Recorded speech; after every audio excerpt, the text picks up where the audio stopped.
jenuh itu menjadi sesuatu yang pasti, sesuatu yang sangat mungkin, dan bahkan beberapa penelitian yang dilakukan oleh Perhimpunan Kedokter Kejiwaan di Indonesia dan juga Ikatan Psikolog Klinis Indonesia mengatakan bahwa lebih dari 60% masyarakat yang ada dalam survei itu mengatakan sudah mengalami berbagai masalah psikologis, kejenuhan, trauma, stres berat begitu ya, akibat situasi yang tidak mengenakan ini. Belum lagi berita-berita, informasi yang simpang siur, hoax yang beredar, baik tentang berita COVID itu sendiri, tentang vaksinasi, ditambah juga dengan berita-berita musibah yang tak kunjung usai di negeri ini. Nah, bagaimanakah jenuh itu kemudian kita rasakan? Bagaimanakah jenuh itu kemudian membuat kita aktivitasnya terganggu dan kemudian membuat kita tidak produktif? Dan kemudian bagaimana tips yang harus kita lakukan untuk menghilangkan jenuh dan kemudian kita kembali mengisi hari-hari kita dengan produktif? Nah, hari ini Bapak Gatot Satrio Winahyu akan memaparkan kepada kita semua sehingga nanti kita lebih paham apa itu jenuh, bagaimana mengatasi jenuh, dan bagaimana kita bisa produktif kembali di masa pandemi ini. Baik, Pak Gatot sudah siap, Nggih? Nggih, insyaallah. Nah, baik, Ayah dan Bunda sekalian, siapkan kopi yang hangat, siapkan cemilan dan gorengan mungkin. Silahkan menyimak paparan dari Pak Gatot Satrio Winahyu dengan sebaik-baiknya. Mari Pak Gatot, saya persilahkan. Matur nuwun. Terima kasih Bu Hikmah sudah mengantarkan materi webinar kita pada kesempatan hari ini. Assalamualaikum warahmatullahi wabarakatuh. Waalaikumsalam. Alhamdulillah, syukur kehadirat Allah SWT kita bisa tetap menikmati. Ya, saya yakin Bunda, Ayah semua yang di rumah benar-benar masih enjoy. Harapan saya masih punya ekspektasi yang tinggi ya, baik terhadap diri, anak-anak maupun keluarga. Ini yang menjaga kita untuk tetap aware ya terhadap kondisi kita masing-masing sehingga kita bisa lebih kreatif gitu ya. Baik, sebelum kita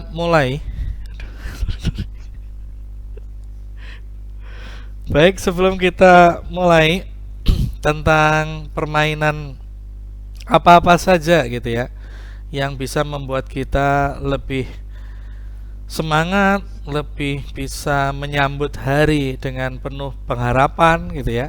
Seperti tadi yang dikatakan oleh Bu Hikmah bahwa begitu banyak hal yang menyebabkan kita jenuh, terutama dengan keterbatasan-keterbatasan yang disebabkan oleh adanya pandemi ini. Ayah bunda sekalian yang dirahmati Allah, yang berbahagia, pertama-tama yang perlu kita deteksi adalah kejenuhan itu sendiri.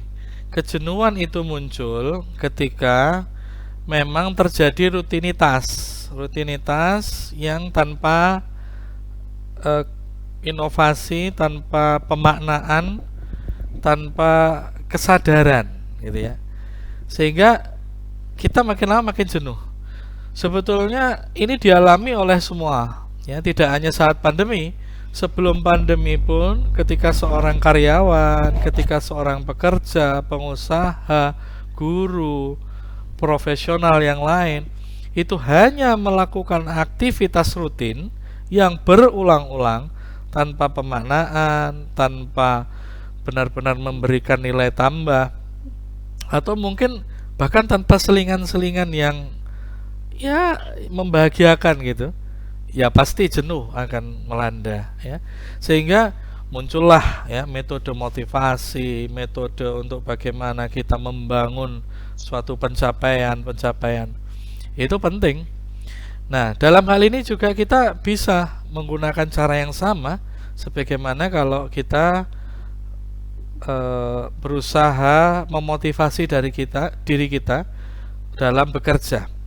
Hanya sekarang yang terlibat di dalam target kita itu juga anak-anak kita itu sendiri. Seperti yang kita pahami sama-sama, pemerintah mencanangkan school from home ya, sama dengan work from home. Juga kemudian sistem pembelajaran yang daring. Jadi penugasan diberikan via online, kemudian dikerjakan di rumah dengan didampingi. Nah, ini yang kemudian menjadi masalah karena orang tua yang mendampingi itu juga berada dalam tekanan dampak dari pandemi ini. Yang seperti kita tahu, dampak pandemi ini kalau saya amati di lapangan, karena kebetulan kami juga menerima konseling ya, itu sudah tidak lagi melanda kesehatan. Kesehatan malah dari para ahli sudah menunjukkan grafik yang meningkat. Bahkan kita di Yogyakarta ini Sri Sultan Hamengkubuwono sudah sebagai gubernur DIY sudah mencanangkan PSBB ya, yang lebih ketat, sehingga ada jam malam, terus kemudian pengetatan di berbagai lini aspek gitu ya.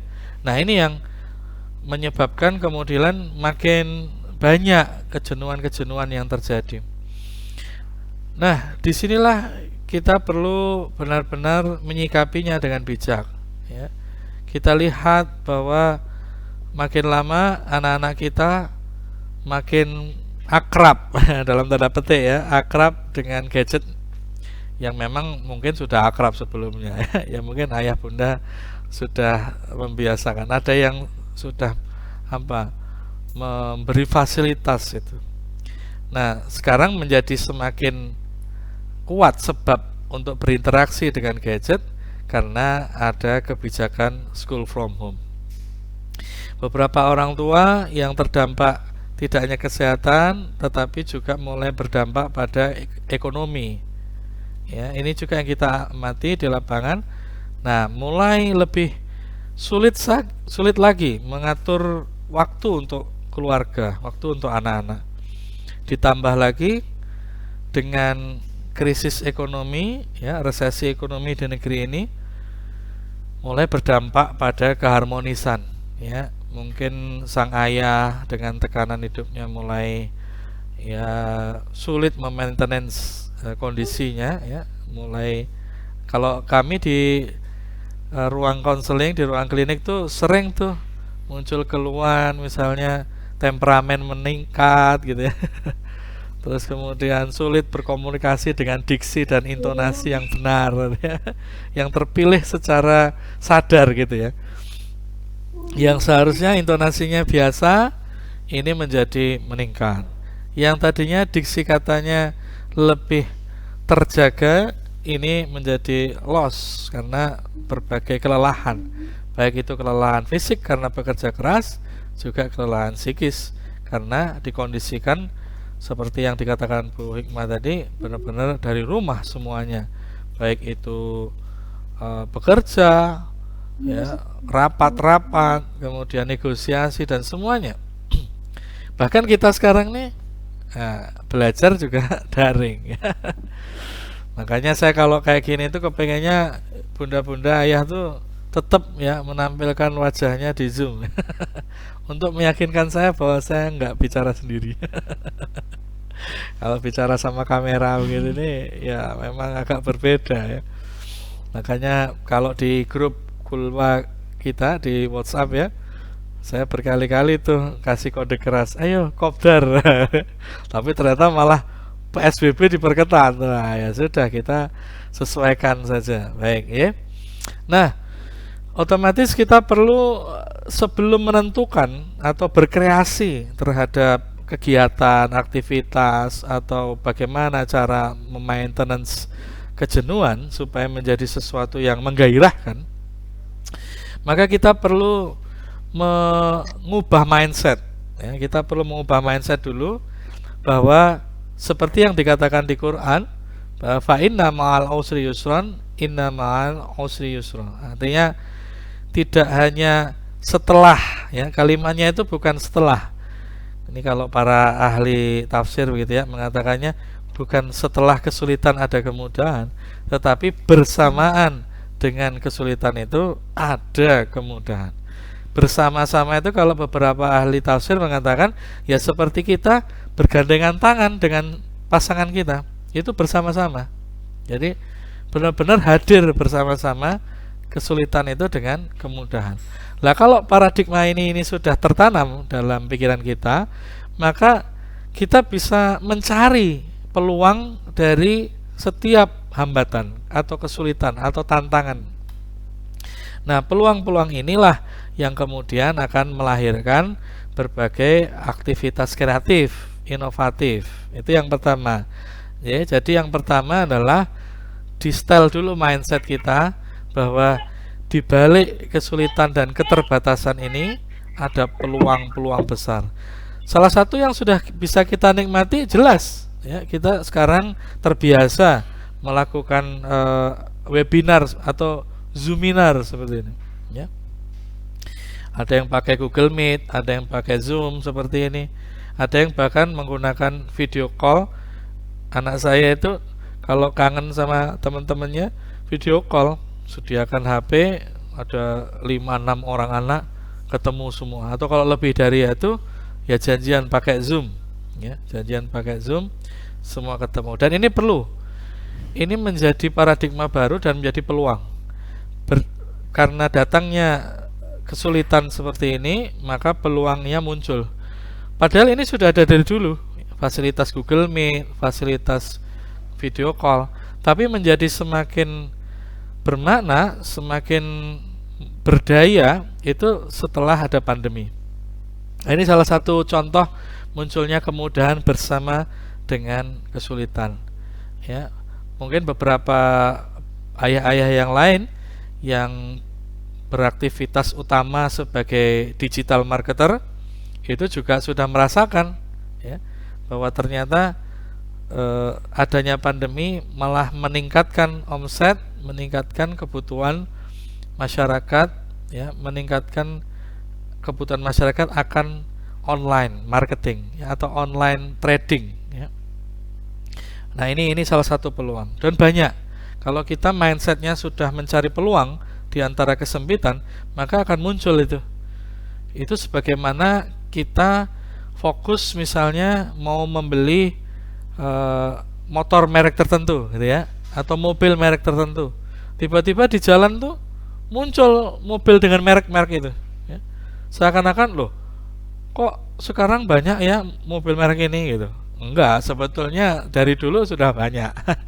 Cuman fokus kita membuat jadi lebih perhatian terhadap merek tertentu karena kita sedang ada keinginan untuk membelinya misalnya, gitu ya. Nah, sama ketika fokus kita adalah mencari peluang dalam setiap hambatan, maka Allah akan memudahkan, memperlihatkan kita melihat peluang-peluang. Jadi mindset ini yang perlu ada dulu, karena ini akar, ya. Kita bisa berkreasi seperti apapun kalau mindsetnya benar. Tapi kalau mindsetnya sudah mengeluh, mindsetnya sudah merasa menjadi victim, korban keadaan, mindsetnya sudah merasa terbebani oleh anak-anak, mindsetnya sudah merasa ini saya paling payah, saya yang paling bekerja keras, pokoknya yang segala paling lah. Nah, itu kalau sudah segala paling itu susah, ya. Ini akan berpotensi konflik sangat tinggi. Terus terang, data di lapangan saja, nggak usah empirik resmi berdasarkan riset, itu peningkatan konseling karena penyelesaian konflik pasutri agak meningkat, ya. Gunung esnya saja, puncak gunung esnya saja sudah agak banyak dibanding sebelumnya, apalagi yang di bawah gunung es, ya. Ini saya pikir perlu kewaspadaan kita, menjaga keharmonisan itu. Makanya mindset yang digunakan adalah mindset solutif. Wah, ini kayak Butejo aja. Mindset solutif, mencari solusi. Setiap kali ada tantangan, ada kesulitan, itu dicari sama-sama untuk mencari solusi. Ini kerjasama yang perlu dilakukan antara suami istri, ya. Karena ketika ayah bunda sudah siap menghadapinya, anak jauh lebih siap. Nah, yang kedua, Setelah mindset kita tertata, maka kita perlu menghadirkan apa? Ekspektasi. Ya, ekspektasi ini penting. Karena ekspektasi ini kalau bahasa hadis qudsi ini adalah prasangka baik, ya, prasangka baik kepada Allah atas segala apa yang menimpa kita. Wah, menimpa ini juga diksi kata yang kurang pas ini. Jadi kalau menimpa itu seakan-akan kita menjadi objek penderita yang ditimpa. Yang Allah hadirkan, nah, yang Allah hadirkan di depan kita itu prasangka baik kita apa? Nah, ini yang penting. Kalau kita itu belum sudah berprasangka buruk, maka yang muncul adalah hasil yang buruk. Saya pernah ada cerita begini, saya baca sebuah buku, dan buku ini bercerita tentang seorang sales, ya, seorang sales asuransi yang kemudian mendatangi salah seorang pemimpin perusahaan.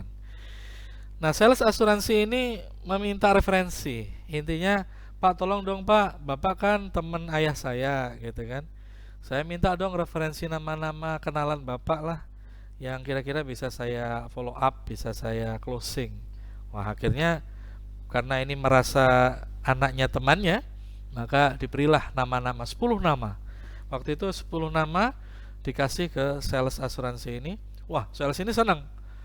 Wah, ini nama-nama teman-temannya bos, pemimpin perusahaan, pasti berkualitas dan pasti siap menerima apa yang akan saya presentasikan. Nah, akhirnya didatangilah 10 nama itu, dan alhamdulillah terbukti 7 dari 10 nama itu closing, gitu kan.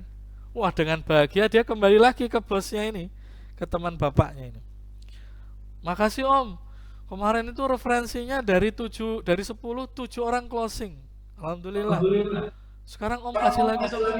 Gak usah banyak-banyak, gak apa-apa, seberapapun lah, yang penting karena ternyata terbukti dari Om nih manjur. Wah, gitu ya. Ini ekspektasi ya. Ini ekspektasi. Tapi kebetulan sekarang berbeda. Om teman bapaknya ini sibuk, ada pekerjaan. Akhirnya dia ngomong ke salesnya, aduh sorry dek, ini Om lagi banyak kerjaan nih, udah dicari aja sendiri ya, itu Om kemarin ngambil cuman dari Yellow Pages kok, gitu. Baru ketahuan kalau si bosnya ini ternyata ngambil nama dari Yellow Pages gitu ya. Apa Yellow Pages itu? Ini satu angkatan kita ya. Ya. Masih ngerti Yellow Pages ya? Kalau milenial nggak ngerti ini Yellow Pages nih. Buku telepon, apa buku telepon wong sekarang HP semua nyimpen gitu ya. Bahkan nama itu bisa di googling, keluar di LinkedIn semuanya gitu ya. Buku telepon ya Bu ya. Saya pikir kita masih seangkatan lah. jangan sampai terlalu jauh dari saya ya. Saya jadi tidak terhibur ini. Kayak aku tuwek dewe. Ya, intinya di buku telepon banyak sekali nama. Artinya apa di sini kita bisa ambil bahwa ketika sang sales ini punya ekspektasi yang tinggi, keberhasilannya itu justru terdorong juga oleh ekspektasinya ini. Wah, saya mesti berhasil nih.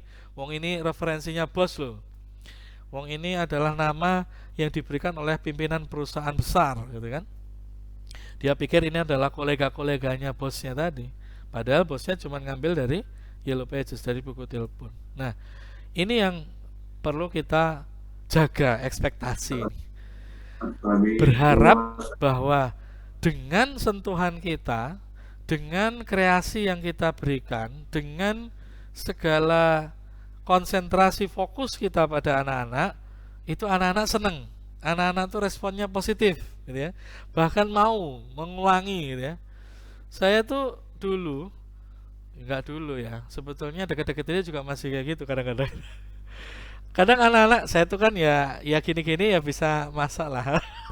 orang ketang telur dadar itu ya, walaupun hanya telur dadar ya.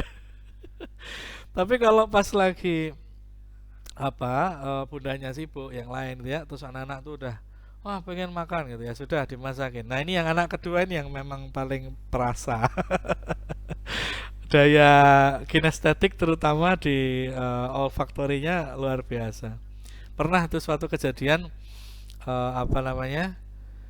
ini agak menyimpang sebentar, cerita aja bahwa susu ya, saya nyebut saja mereknya karena ini positif buat beliau. Susu SGM itu kita beli di Pamela itu ya. Terus diberikan kepada Sofia, anak kedua saya. Ternyata nggak mau, susunya ini nggak mau. Saya coba rasakan sama istri, nggak ada bedanya. Rasanya sama aja gitu. Terus kita beli lagi yang apa namanya, yang baru. Agak mau tapi sedikit, habis itu dilepeh gitu. Wadah, apa dirasain sama, rasanya nggak ada bedanya. Memang baunya bau rak ya. Mungkin apa ini karena stok lama jadi baunya bau rak. Tapi maksud segitunya sensitif itu ya. Akhirnya sudahlah, kita kirim surat ke SGM di apa itu, toll free-nya ya. Kita kok kirim surat apa? Telepon ya, telepon. Telepon, kata SGM-nya tolong dikirimkan susunya yang sudah dibuka itu ke kami, ke pabrik kami yang ya di situ, yang di perempatan apa, veteran itu. Dikirim, beberapa hari kemudian balik bingkisan itu lengkap, ada susunya 3 kilo 2 kilo kalau nggak salah, susu 2 kilo dengan rasa yang sama plus tasnya, tas dari SGM, dan surat permintaan maaf bahwa setelah kami teliti di laboratorium sama sekali tidak ada zat yang berbeda, tetapi untuk mengganti ketidaknyamanan Bapak Ibu kami kirimkan kembali. Jadi memang yang anak kedua ini perasa dan setelah diganti ya mau. Saya juga heran ini. Ini masalah ekspektasi. Nah, sehingga saya masa dadar itu cuman yang kedua ini, anak kedua ini yang tidak menyukainya gitu ya. Tapi setelah menggunakan ilmu ekspektasi, kali ini saya masak pasti bisa lah, insya Allah. Ini yang kedua mau. Ternyata akhirnya mau. Setelah berkali-kali trial, padahal ya podo perasaan. Masa beda berapa butir garam itu berpengaruh. Tapi benar, ternyata ekspektasi kita itu sangat penting untuk menjaga tingkat motivasi diri ya, sehingga tidak berburuk sangka kepada Allah. Kalau kita sudah belum wah ini pasti anak-anak bosen, wah ini anak-anak pasti jenuh, wah ini anak-anak kalau nggak keluar rumah pasti bosen di rel, ya akhirnya itu yang kemudian terjadi gitu ya. Namun kalau kita berprasangka baik pada Allah, ekspektasi kita itu akan menghasilkan sesuatu yang sama dengan yang kita harapkan. Ini yang kedua. Nah, yang ketiga, baru kita mulai mendeteksi bahwa anak-anak kita itu permainan seperti apa yang diperlukan, gitu kan? Mungkin Bapak Ibu sudah mengenal putra-putranya masing-masing. Ada yang suka bermain sendiri, ada yang suka bermain berkelompok, gitu ya. Saya tidak menyebutkan introvert atau ekstrovert. Saya tidak menyebutkan dia kepribadiannya seperti apa, namun dia kebiasaannya begitu. Ketika sendiri di rumah mengerjakan sendiri pekerjaan rumahnya. Tapi ada juga yang ingin mengerjakan bersama-sama dengan bundanya, bahkan dengan ayah bundanya gitu ya. Nggak cuma bundanya saja, ayahnya juga kepengen diajak. Padahal ayahnya cuma duduk diam saja. Tapi dia lebih suka bisa menyelesaikan lebih baik kalau ditungguin. Artinya ini kan perilaku yang perlu kita deteksi dulu. Kenapa? Jangan sampai kita memberikan satu permainan berkelompok, ternyata ada satu anak yang lebih suka bermain sendiri. Nah, itu ya kontraproduktif kan? Maka lebih baik kita siapkan permainan yang sesuai dengan apa yang dia inginkan, hobinya, keinginannya ya. Nah, ayah bunda sekalian, kita deteksi ya. Jadi yang ketiga, untuk kita tidak jenuh, kita perlu deteksi. Dalam rangka apa? Satu, pertama dia bisa beraktivitas seperti apa? Apakah sendiri ataukah bersama-sama gitu ya. Kalau deteksi sendiri, ini saya coba kelompokkan. Mas Rauf, monggo ditampilkan yang permainan sendiri. Ini saya tampilkan untuk bermain sendiri. Wah, ini kurang kelihatan ya. Ya sudah, nanti Ibu bisa enggak apa-apa. Yang penting Nah, yang penting ibu-ibu, bapak-bapak melihatnya ya. Kalau saya insya Allah masih hafal. Walaupun ya nek salah ini diingetin ya. Pertama, oh ya, deteksi ini pertama kan sendiri dan kelompok. Yang kedua adalah deteksi apakah anak ini visual, auditory, apa kinestetik, gitu ya. Ibu-ibu, bapak-bapak yang mungkin sudah di grup WA ya, mungkin sudah ini dapat materi ini ya. Ini ada yang dari luar pesertanya di luar kelompok grup ya, Bu Hikmah? Ada. Ada aja. Nah, untuk bunda-bunda ya yang belum masuk dalam grup WA, nanti insya Allah kita bahas atau nanti saya jelaskan setelah sesi webinar ini ya. Nanti biar apa namanya jelas gitu ya. Tapi ini sudah kelihatan sebetulnya dari kata-katanya ya. Kalau visual itu berarti anak-anak yang belajarnya itu lebih mudah masuk melalui pandangan, penglihatan ya. Apa-apa kalau dia belajar dia lebih suka melihat dibanding yang lain. Walaupun dia bisa juga sambil mendengar, sambil praktek itu bisa juga. Tapi dia lebih masuk, dia lebih bisa menghafal, mempelajari, mendalami itu kalau menggunakan visual. Nah, deteksi juga ya. Jadi apakah visual, auditory, apa kinestetik itu jelas dideteksi. Nah, kalau visual bisa juga menggunakan permainan-permainan yang berbasis ini ya, yang saya perlihatkan di slide. Mohon maaf ini ya, ini kebiasaan pandemi. Biar untuk perhatian bunda-bunda aja. Biar nggak punya kegiatan sendiri gitu ya. Tapi nggak apa-apa loh Bun ya, kalau mau sambil masak ya boleh ya. Yang penting tetap kelihatan wajah. Ya hitung-hitung nemenin, nggak sendirian saya. Pertama anak visual itu coba dia suka merespon gambar. Dalam arti bukan berarti dia bisa menggambar ya.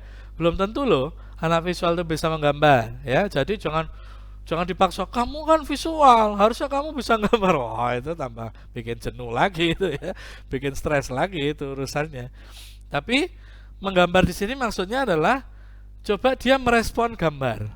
Apakah dengan menjiplak ulang, artinya dia melihat sedan gitu ya, misalnya mobil terus dia menggambar. Dia melihat becak, dia menggambar, merekam di dalam kertasnya atau kanvasnya. Ini seneng, walaupun tidak menggambar, walaupun gambarnya nggak terlalu baik, tapi daya tangkap dia terhadap objek itu sudah menunjukkan bahwa dia visual. Dan ini seneng, anak visual tuh seneng. Wah, warnanya nggak harus sama, ya, sesuai dengan keinginan dia. Dan jangan lupa, ingat kita perlu apresiasi. Nah, ini penting ya, karena apresiasi itu menjaga motivasi.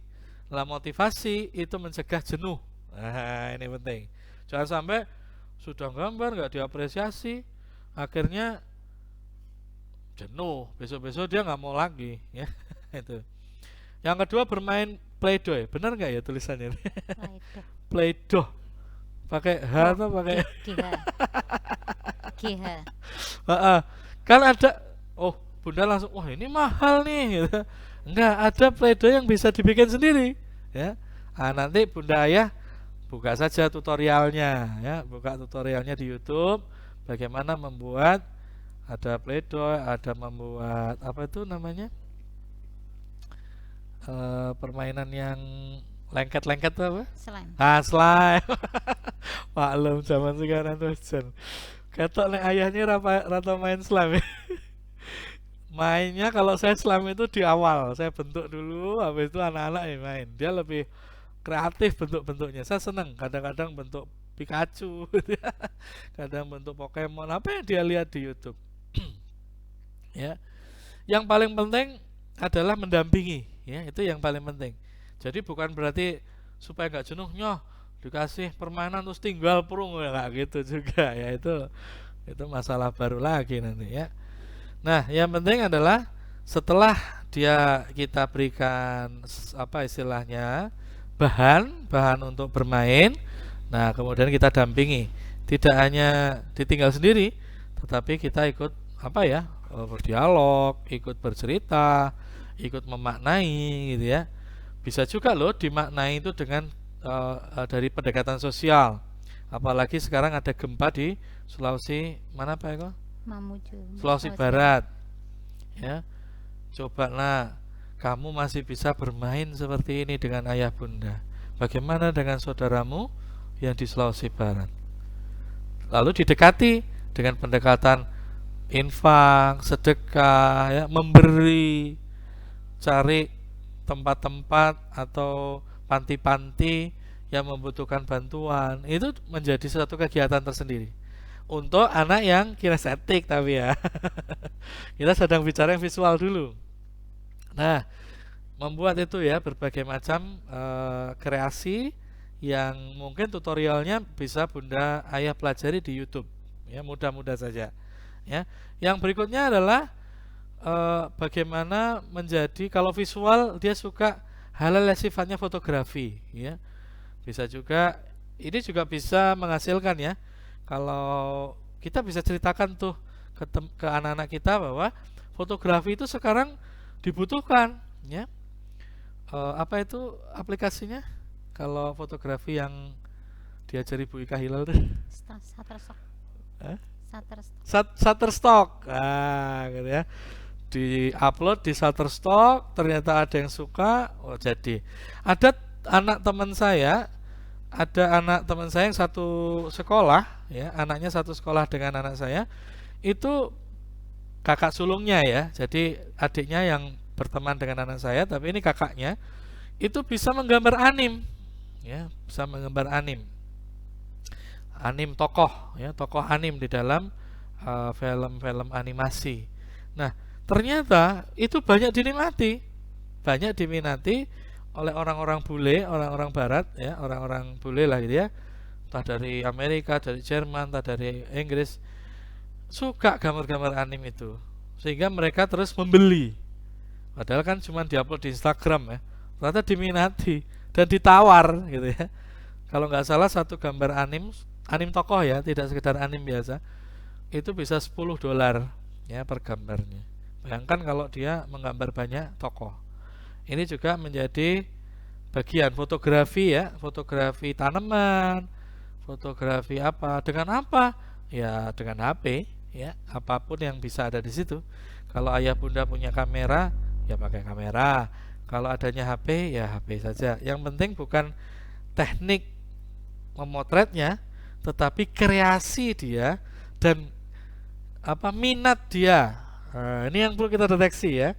Jadi kesempatan kita berkreasi, membuat aktivitas yang bisa menghilangkan kejenuhan, itu sekaligus menjadi momentum untuk mendeteksi minat bakat anak kita. Oh, bakatnya di fotografi.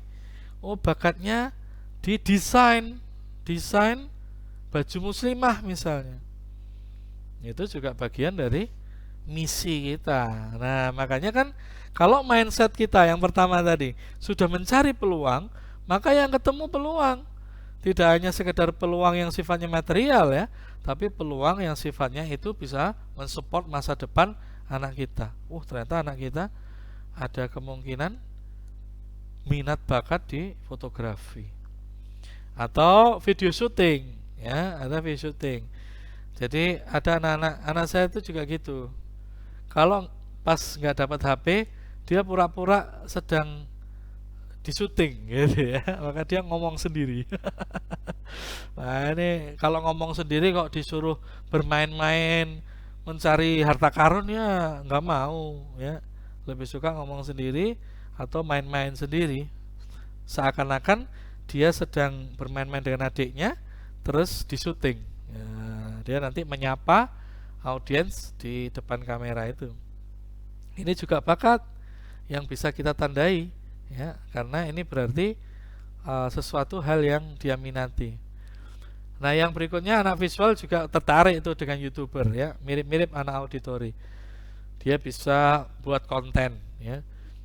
Bapak Ibu bisa cek konten-konten yang sederhana yang itu jadi kalau saya kemarin ketemu sama ahli konten creator, itu mereka secara kecil-kecilan riset mendapatkan fakta bahwa konten-konten yang disukai pertama itu yang menceritakan kehidupan artis. Ini jelas gak mungkin ya. Artis mana yang mau kita cari kehidupannya itu ya. Di Jogja lah wah, mungkin kalau nanti Pak Eko jadi artis ya pasti dicari nanti. Setelah berkali-kali muncul, nah, pasti nanti jadi artis. Selebgram, wah gitu istilahnya Pak. Atau konten yang disukai di YouTube adalah konten kehidupan sosial, ya. Jadi kehidupan sosial tuh macam-macam, kehidupan orang kaya, orang miskin, kehidupan orang-orang yang termarginalkan, itu sangat disukai oleh netizen. Ya, itu juga bisa jadi konten. Yang ketiga adalah konten tentang kehidupan keluarga, keluarganya sendiri. Kontennya sampai miliaran viewer, ya, karena ternyata banyak yang seneng. Bahkan permainan-permainan sederhana mereka ditiru. Ada gobak sodor, ya, ini kelihatan angkatannya ini ya, gobak sodor. Ada macam-macam ya, Bapak Ibu bisa cek di YouTube permainan-permainan dulu kita ngetren lagi sekarang ya. Karena ada pandemi ini peluang ya. Indonesia kaya oleh permainan-permainan yang seperti itu. Nah, ini dari anak visual ya. Nah, anak yang auditory itu permainannya kalau sendiri ya. Kalau sendiri permainannya lebih kepada mendengar musik ya. Dia suka mendendangkan karena dia senang suara-suara kayak gitu. Dia suka mendendangkan musik, dia suka meniru ya, nada-nada, bermain nada disitulah. Nanti dia improve ya. Biasanya kalau anak auditori ada musik tuh ternyata dia bisa improve. Bener loh. Anak saya yang paling ragil usia nanti April itu 7 tahun, berarti sekarang 6 tahun. Usia 6 tahun tuh suaranya niru lagu tertentu tapi diimprovisasi. Jadi nadanya ya ketukannya itu diimprovisasi ya. Jadi ini untuk anak auditori ya. Ya kebetulan bapaknya juga auditori. Yang kebetulan dulunya di masa sebelum hijrah masih sibuk dengan bandnya ya. Sekarang setelah hijrah kok juga ada band lagi gitu. Jadi ternyata masih boleh lah. Akhirnya gitar saya nggak jadi saya gantung ya. Saya turunin lagi walaupun harus cari senar yang putus ya. Nah ini bermain musik penting atau audio cutting ya. Jadi ada musik-musik tertentu digabung-gabung.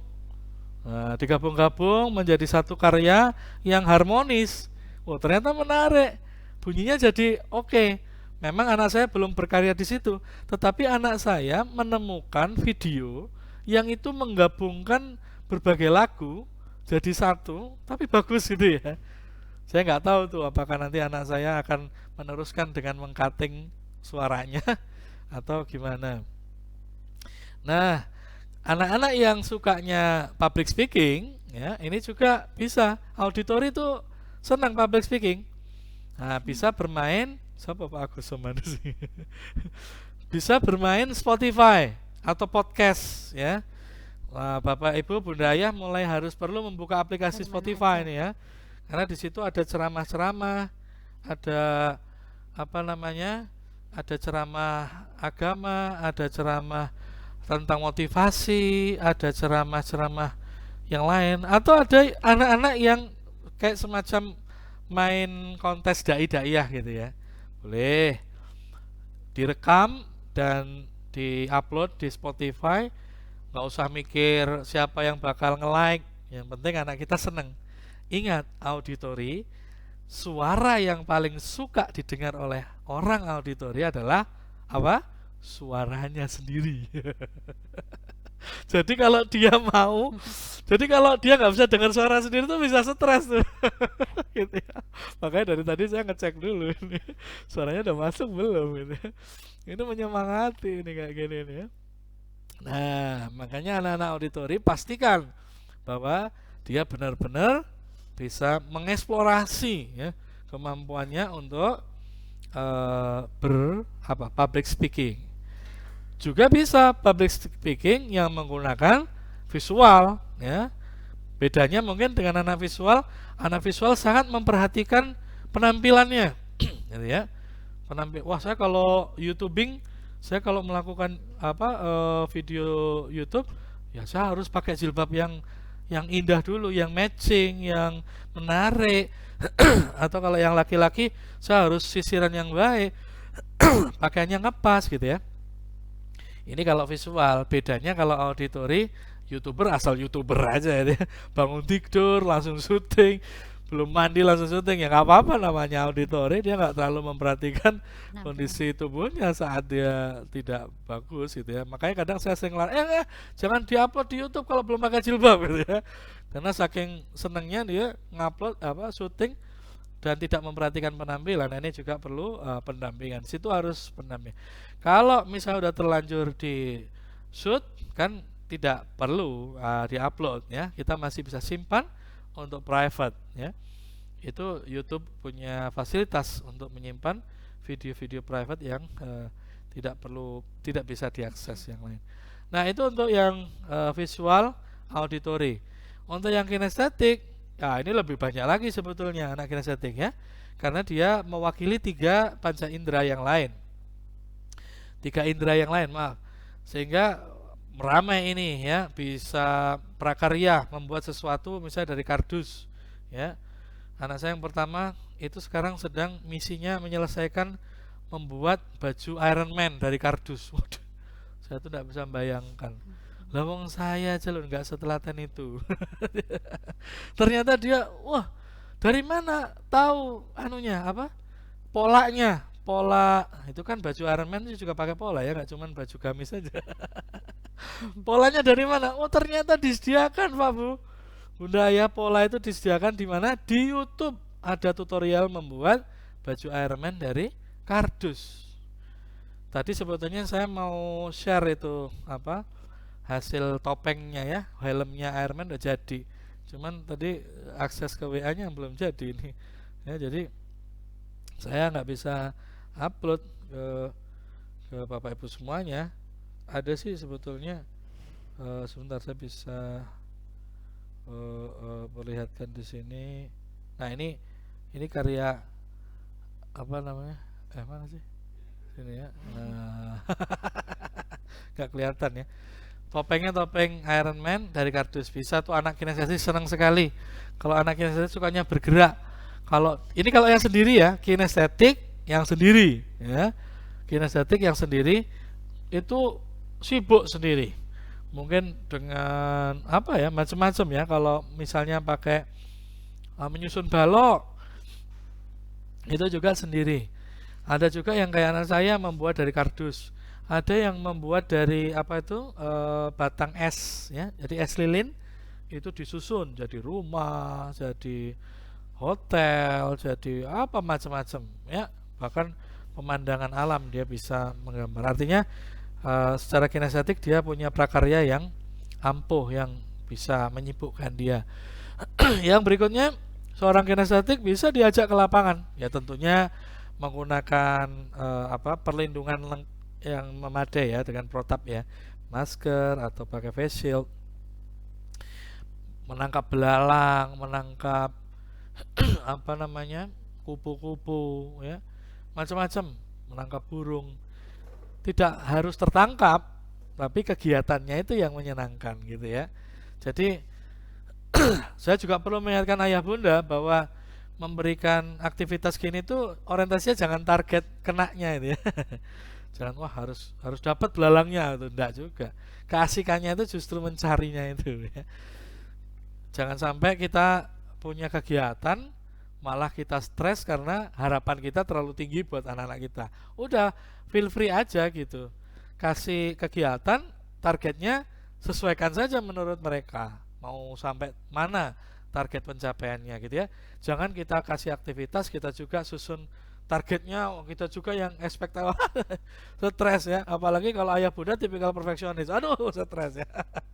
Anaknya semakin jauh dari jenuh malah semakin jenuh dia, ya. Nah, kemudian meneliti, ya, bisa meneliti tumbuhan, bisa meneliti banyaknya semut ya yang berderet-deret di tembok, atau yang membawa makanan satu butir itu, atau kalau misalnya ada kucing gitu ya, memelihara kucingnya, bisa memberi makan, bisa memberi minum ya, dan sebagainya, kelinci dan sebagainya. Kalau memang ada piaraan atau tanaman ibu-ibu yang ada di rumah ya, kemarin mungkin memberdayakan keluarga dengan tanaman kebutuhan makanan keluarga gitu ya, ada lombok, ada timun, ada terong. Nah, sekalian anak-anak diajak yang memang kinestetik tuh untuk menanam benih, mulai dari benih bahkan ya, supaya kita lihat kesabarannya, minat bakatnya dan sebagainya ya. Jadi dari auditori, kinestetik, visual itu kita bisa lihat banyak bakat ya. Bunda Ayah tadi catat saja kira-kira bakat apa yang bisa kita dapatkan dari aktivitas yang tadi kita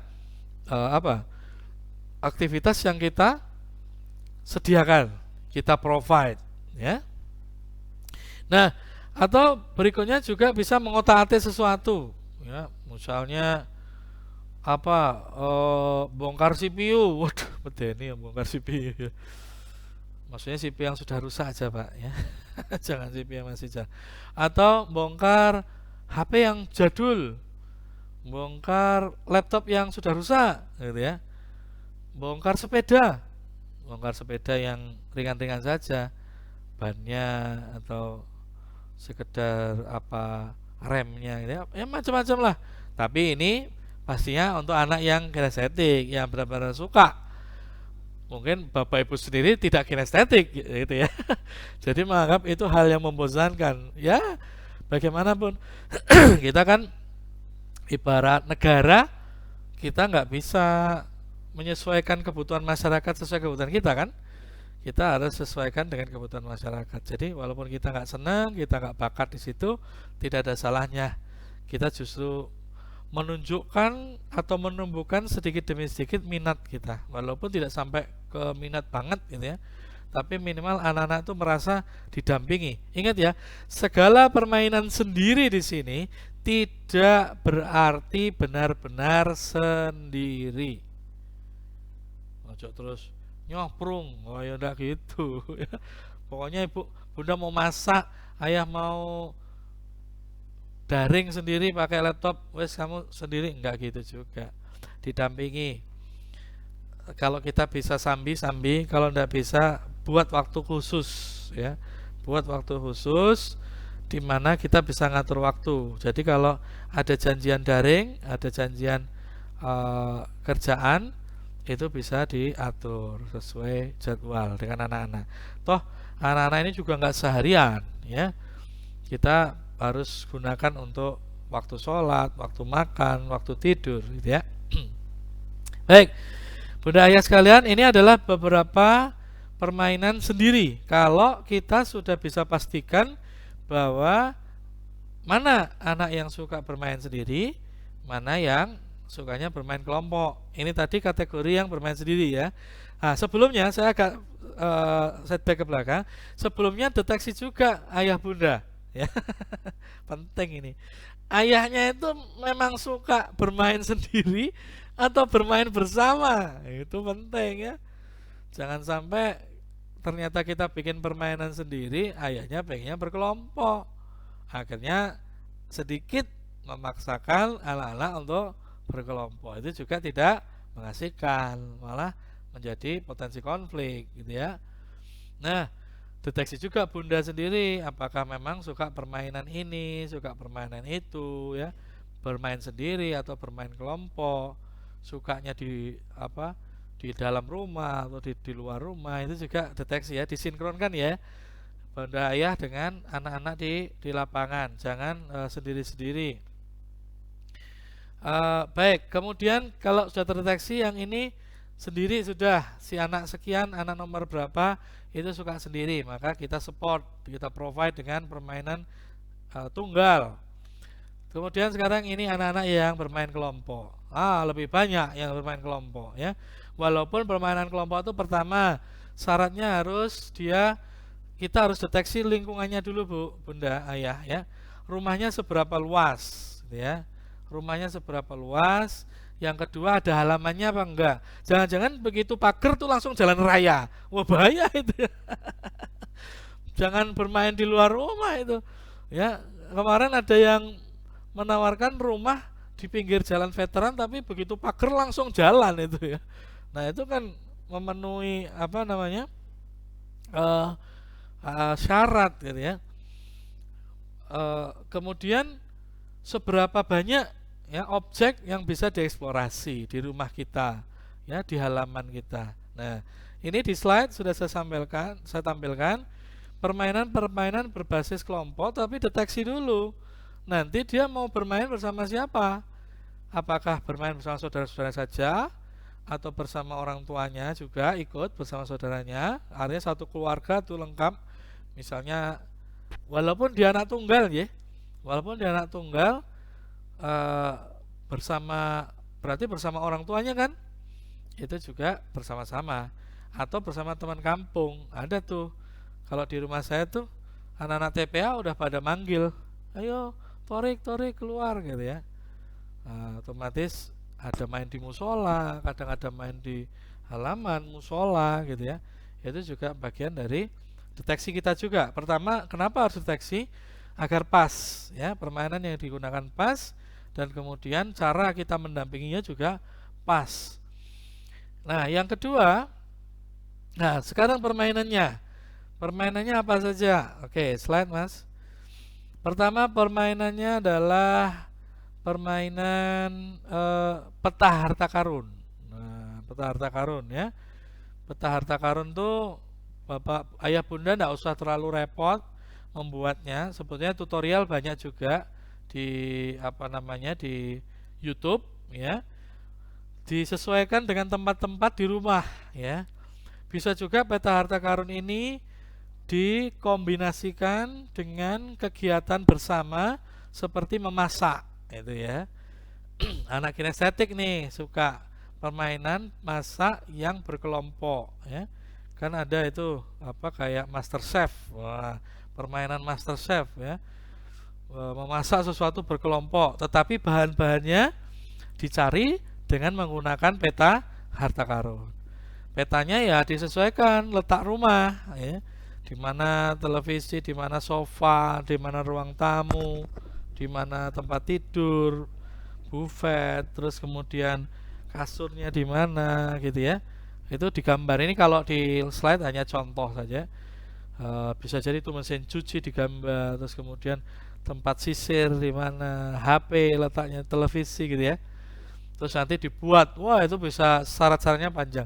Artinya kalau memang niat, Bunda Ayah bisa membuat petanya di malam hari. Artinya syaratnya ketemu ini, nanti ada kertas yang petunjuk berikutnya, masuk ke kertas berikutnya ada petunjuk berikutnya. Itu tuh mengasihkan, tuh bisa seharian tuh sampai duhur. Atau dari duhur sampai asar disambung lagi masih bisa ya. Sehingga nanti bisa sinkron dengan kegiatan lain. Itu bisa disinkronkan ya, dengan kegiatan memasak Bunda, dengan kegiatan tugas-tugas ayah mungkin yang bisa disesuaikan gitu ya. Tentunya permainan ini ya disesuaikan ya dengan kondisi space ya, rumah ya. Jangan sampai gara-gara mencari harta karun malah berantakan semua gitu ya. Boleh berantakan, tapi ada syaratnya adalah diberesin lagi. Dan tentunya orang tua ikut bantu membereskan juga. Tidak usah semuanya dibereskan, karena untuk mendidik mereka, kita hanya sebagian kecil yang mereka lebih besar membereskan agar terlatih untuk membereskan mainannya.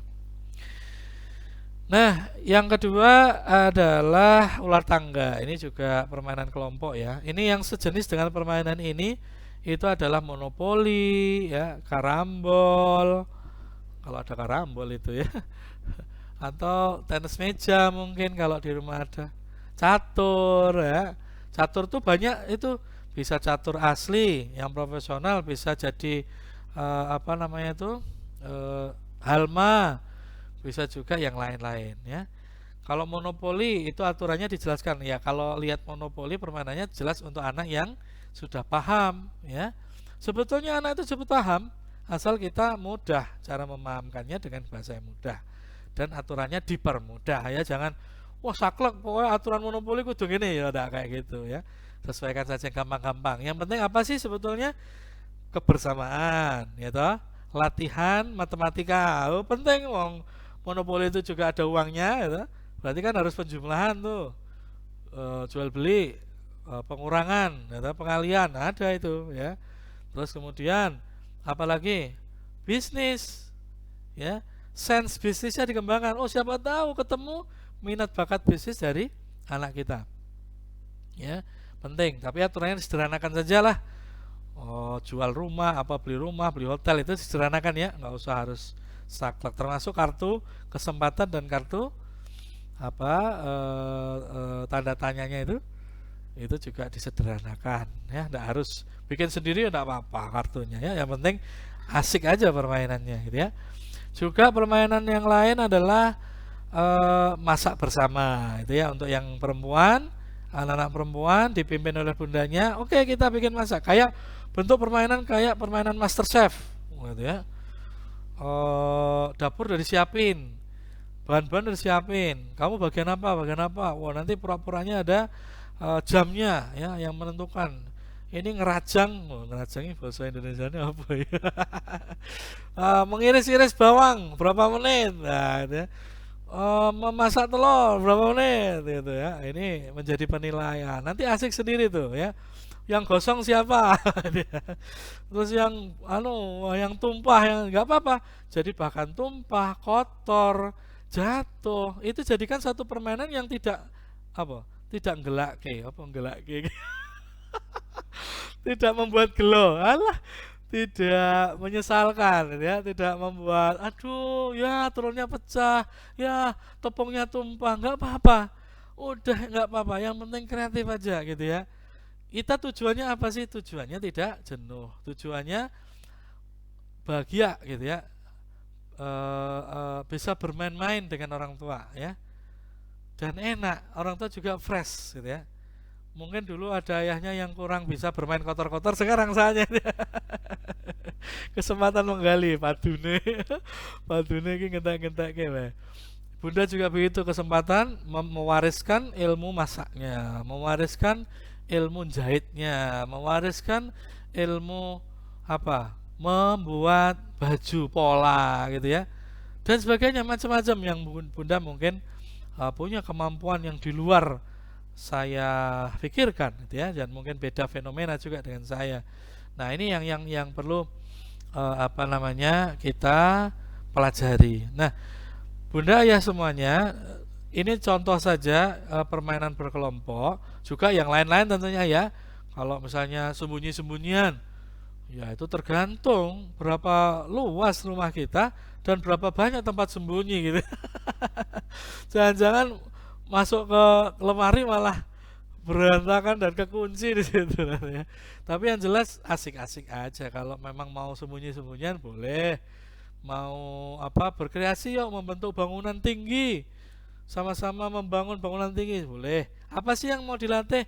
Kepemimpinannya, kreativitasnya, inovasi ya. Siapa tahu kita menemukan leader, pemimpin di antara anak kita. Nah, saya kasih misi. Wah, ini permainan Mission Impossible. Disetel musiknya kalau perlu, biar seakan-akan benar-benar kayak film Mission Impossible.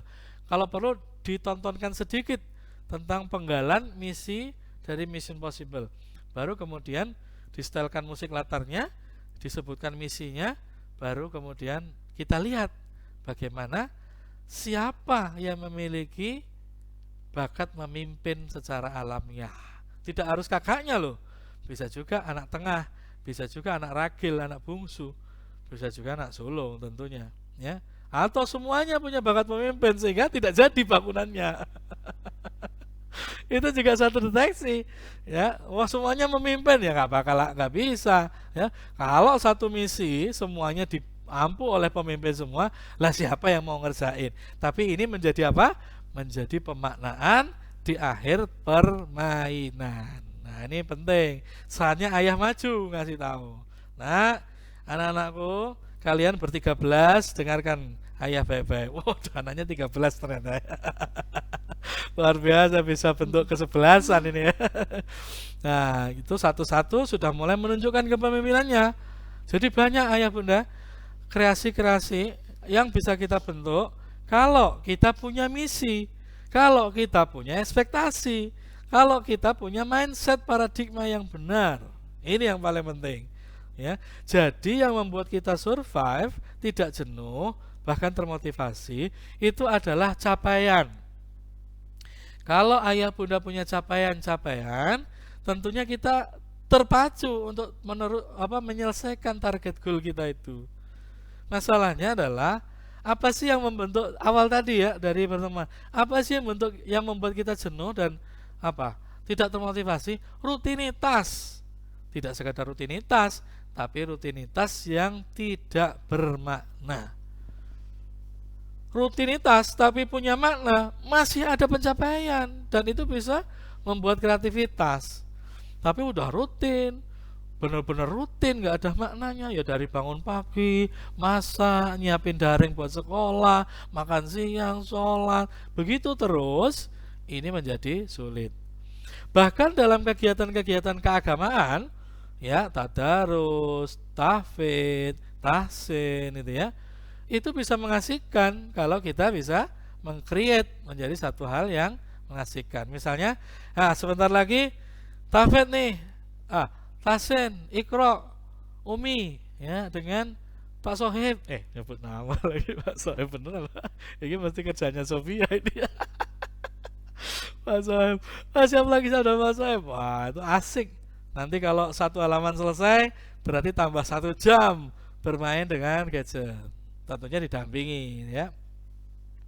Dan sebagainya, ini jadi permainan asik.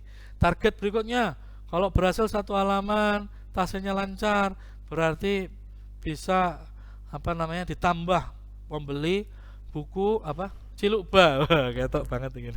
Ya, langganan nih. Lah soalnya anggar ben malam mesti kok macake Cilukba terus ya. Ngantek turu ya, jadi sampai disiapkan nanti ya. Anak saya tuh saking terampilnya gitu. Jadi kalau ayahnya suruh bacain tuh sudah disiapkan halamannya. Dibukain halamannya terus kemudian nih ya baca dari sini ya. Ya kan ayah sudah tahu mana yang cerpen ya. Tapi alhamdulillah disediakan sama Sofia ya. Nah, jadi asik aja.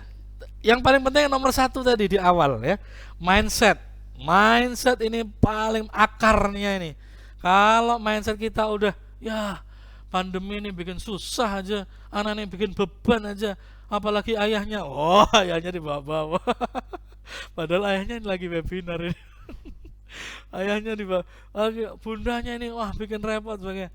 Nah sudah, akhirnya kita jadi sulit untuk mengimani bahkan ayat bahwa bersama kesulitan, bersama kesulitan itu ada kemudahan. Yang kedua tadi jelas bahwa ada ekspektasi. Ini kalau diskusi itu adalah prasangka baik. Zon kita kepada Allah itu harus husnuzon, sehingga Allah benar-benar kasih. Keasikannya itu. Kalau ekspektasi asik, hari ini seminggu udah saya tata kegiatan yang sendiri-sendiri, yang kelompok-kelompok, maka ekspektasi kita akan disambut Allah dengan asiknya mereka, karena memang hanya Allah kan yang bisa menggerakkan hati anak-anak kita sehingga jadi asik aja gitu. Nah yang ketiga, permainannya mulai dipilih tadi itu ya, mulai dari permainan sendiri disesuaikan dengan jenis gaya belajar anak, auditori, visual atau kinestetik. Ada sendiri.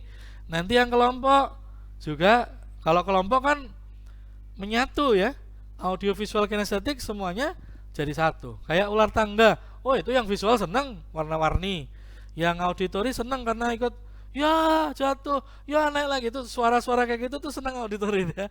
Rame ya, kalau auditori itu sukanya rame ya, tepuk tangan, nyanyi-nyanyi ya. Nah kinestetik jelas geraknya semuanya menjadi satu permainan yang mengasihkan. Jadi Kalau Bapak Ibu sudah punya paradigma yang benar, maka yang lain itu tinggal ngikut saja. Oh, satu lagi kunci yang perlu kita jaga, ketenangan, ya. Jadi saya kepengen ayah bunda mulai sekarang dan seterusnya adalah doanya ditambahi, tidak hanya dimudahkan, tidak hanya diberi kesabaran dan kebersyukuran, tapi juga diberi ketenangan pikir dan rasa. Ini ya penting ini. Karena kreativitas itu lahirnya dari ketenangan pikiran dan rasa. Kalau pikirannya kok kemerungsung ya apa meneh. Kalau pikirannya itu apa? Terburu-buru, panik, ya cemas, susah kreatifnya, ya. Tapi kalau pikiran tenang, rasa juga tenang. Nah, ini butuh kolaborasi ya. Kolaborasi antara ayah bunda. Jangan sampai ayahnya bikin cemas bunda atau bunda bikin panik ayah. Nah, ini ya juga tidak akan menimbulkan satu bentuk permainan yang kreatif, ya. Saling menenangkan. Kalau sang ayah panik dan tampak kepanikannya, bunda harus lebih tenang. Artinya kalau ayah menjadi satu batu yang kaku, yang apa namanya, ya kaku begitu, maka bunda harus menjadi danau yang menenggelamkan. Waduh. Kok menenggelamkan tuh diksi katanya itu ya. Yang menenangkan aja lah ya. Kalau ayah tenggelam dalam bunda tuh lain ya dinamikanya nanti ya, lain. Di kelas lain nanti kelas kapel. Di kelas kapel aja. Nah, kalau bundanya yang kaku, cemas, lelah, panik, ngeluh, ya, maka ayahnya harus berlapang dada untuk menerima. Ingat ya ayah-ayah sekarang ini, ayah ada yang ikut enggak ini ya? Jangan-jangan ini bukan parenting ini, Bu Hikmah, ini adalah burenting. Iya betul. Ada yang ikut. Ada yang nyaut nih. Ada yang sudah kenal ini burenting ini betul. Nah ini yang kelihatan saja ibu-ibu semua ini. Tapi nggak apa-apa, saya husnuzon ada bapak-bapak di belakang. Wah ya, bapak-bapak nggak tampil di layar tapi ternyata dengerin juga itu di belakang ya. Nah, ayah-ayah juga perlu belajar mendengarkan, ya, mendengarkan. Tidak hanya mendengar saja, karena mendengar beda dengan mendengarkan. Kalau mendengar tuh jarak 2 meter ya dengar, ya, jarak 5 meter dengar. Tapi kalau mendengarkan tuh dekat dengan pundaknya, kemudian berekspresi, respon balik, ada feedback. Walaupun feedbacknya ini ya ala kadarnya gitu ya. Tapi insya Allah karena gini ayah-ayah, gini ayah ya, bunda itu hanya butuh didengar saja. Solusinya beliau itu sudah tahu, ya. Jadi ayah itu dengerin saja, nggak usah ngasih solusi. Lah bunda, ini buat bunda-bunda nih ya. Ayah itu kalau sudah ngeluh berarti butuh solusi, ya. Jadi jangan didengerin toh, kasih solusi ya. Dibantu cari solusinya. Soalnya kalau ayah udah tahu cari solusinya, itu nggak perlu cerita dia. Ya, jadi kalau seorang ayah sudah mulai cerita kesulitannya, itu dia butuh solusi. Beda dengan bunda ya. Ya yang di belakang. Bundanya kalau sudah mulai cerita nggak perlu solusi. Bundanya udah tahu solusinya, gitu. Jadi ketok sing luwih pinter sapa ya. Ayahnya lebih banyak mengalahnya. Kalau bundanya itu lebih struggle, lebih apa istilahnya, tekun ya. Jadi orang pintar itu kalah sama tekun loh, ingat loh ya. Jadi anak-anak tuh gitu tuh. Mungkin ada anak yang nggak pintar, tapi ada saudaranya yang tekun. Ternyata hasil pelajarannya lebih tinggi yang tekun, karena memang tekun itu mengalahkan pintar. Karena pintar tuh kalau nggak tekun, ya sudah, pasti dia apa? Gampang ke ya kalau bahasa Jermannya. Gampang ke itu bukan memudahkan, salah nek bahasa Indonesia memudahkan. Gampang ke itu lain ya, beda lah. Underestimate, nah itu kalau bahasa Inggrisnya ya. Nah begitu ya bunda, karena kita ini komprehensif ya. Kalau bicara jenuh masa pandemi, tidak hanya anak-anak yang dibutuhkan permainan, tetapi stres ayah, stres bunda harus mendapatkan apa? Tampungan, wadah atau apa ya? Suasana yang nyaman yang membuat lebih tenang, tenang pikir, tenang rasa. Ini penting. Karena ini menjaga kreativitas. Tidak hanya kreatif dalam membuat mainan anak-anak, terutama untuk ayahnya. Karena kalau ayahnya tenang, kreatif tuh nyari duitnya. Gitu ya. Ayah tak dukung loh. Ayah kalau nggak nonton awas. Ayahnya didukung loh ini. Gitu. Dari saya mungkin saya cukupkan sekian. monggo nanti dieksplorasi, diperkaya dengan pertanyaan ya. Bagi ayah bunda yang baru pertama kali ini ngikut webinar parenting saya dan belum masuk dalam grup WA, nanti minta ke panitia untuk dimasukkan grup WA. Insya Allah sih sepekan sekali kita ngadain tuh, nggak tahu mulainya kapan lagi itu. Sama sekali sepekan sekali ada kulwa yang nanti tidak hanya membahas keparentingan tetapi juga membahas apa-apa yang pernah diamalkan, dilakukan oleh ayah bunda, terus kemudian di-sharing dan itu memperkaya lagi empirik ya dan teori kita tentang keparentingan. Nah, demikian ayah bunda yang bisa saya sampaikan, semoga ini bermanfaat. Kalau ada kalimat yang memberikan manfaat maka murni Allah yang membimbing lisan ini. Jika ada salah diksi dan intonasi murni karena saya yang salah di dalam mengeksplorasi. Akhirul kalam, wallahu muwaffiq ila aqwamit thoriq, bila taufiq wa hidayah. Assalamualaikum warahmatullahi wabarakatuh. Waalaikumsalam warahmatullahi wabarakatuh. Terima kasih sekali Pak Gatot, Sama-sama. sharing yang luar biasa begitu ya. Jenuh insya Allah Iya. akan hilang begitu ya, dengan suara beliau yang sudah menenangkan, kemudian gaya-gaya bicara yang humoris begitu tadi ya, nggak itu ada. sudah menghilangkan jenuh sebenarnya. Nah, tinggal Oh, nanti ya Allah. bagaimana kita kemudian menyerap apa-apa yang tadi sudah disampaikan begitu ya, kemudian nanti kita bisa mempraktekannya, mengamalkannya begitu ya. Dan tadi luar biasa begitu ya, ayat favorit saya.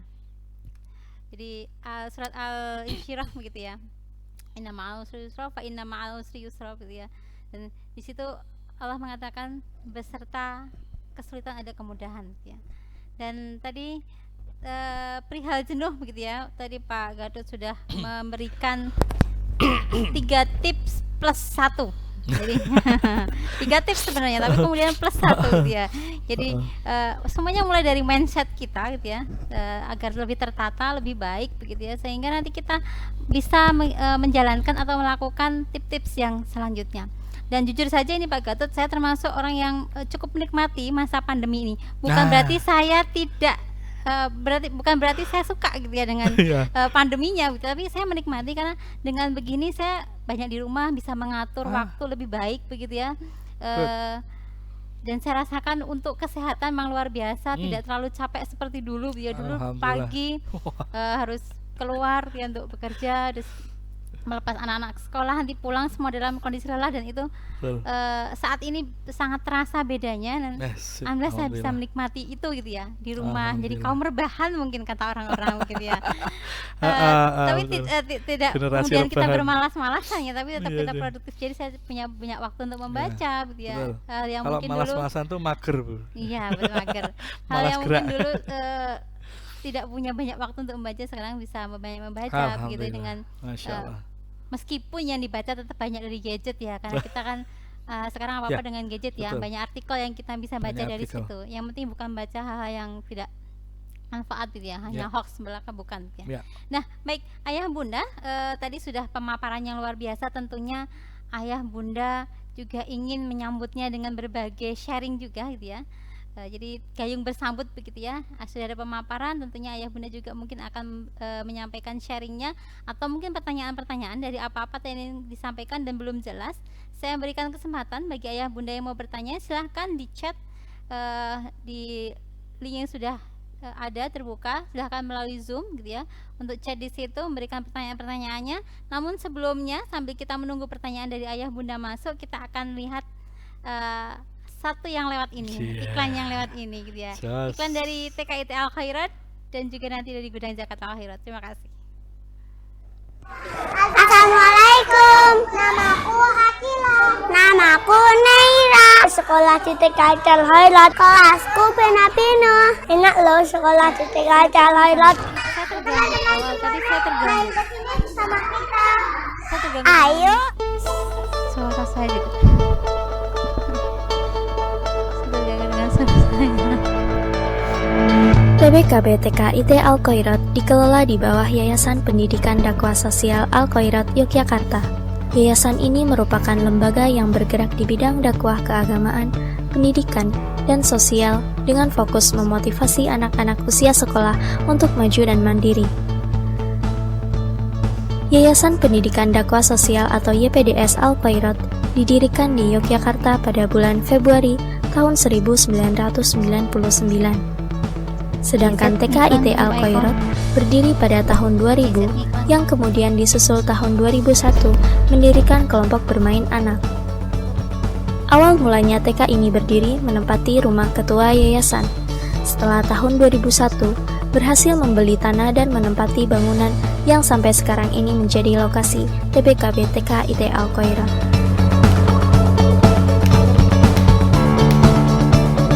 Visi dan misi TKIT Al-Khairat yaitu terbentuknya generasi muslim yang cerdas, berkarakter dan kreatif, kemudian juga Qur'ani, dan kita menekankan pada pembelajaran Al-Quran dan program kemandirian.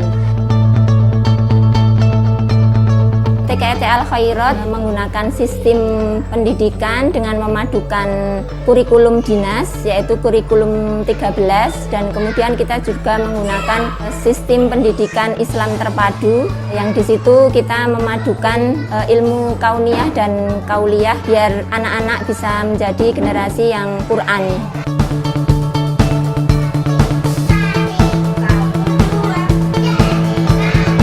Kegiatan keseharian dimulai pada pukul 7.30 sampai dengan pukul 12. Di awal kami melaksanakan program pembelajaran ummi, yaitu program pengajaran Al-Quran, kemudian program pembelajaran imtak, istirahat, dilanjutkan dengan program pembelajaran inti, dan diakhiri dengan penutup. Kami juga memiliki program pembiasaan, yaitu anak dibiasakan untuk melakukan kegiatan secara mandiri. Contohnya ketika mengambil snack secara mandiri bergiliran, membersihkan alat makan sendiri, meletakkan tas dan sepatu di rak sendiri secara mandiri. Dan ketika pulang, anak-anak juga dibiasakan untuk bisa memakai sepatu sendiri secara mandiri. Kami juga memiliki kegiatan toilet training, yaitu anak-anak dilatih untuk mandiri secara baik dan benar dalam proses ataupun kegiatan di kamar mandi, mulai dari buang air kecil, bersih-bersih, dan lain sebagainya, yang tentunya dengan pengawasan dari ibu guru.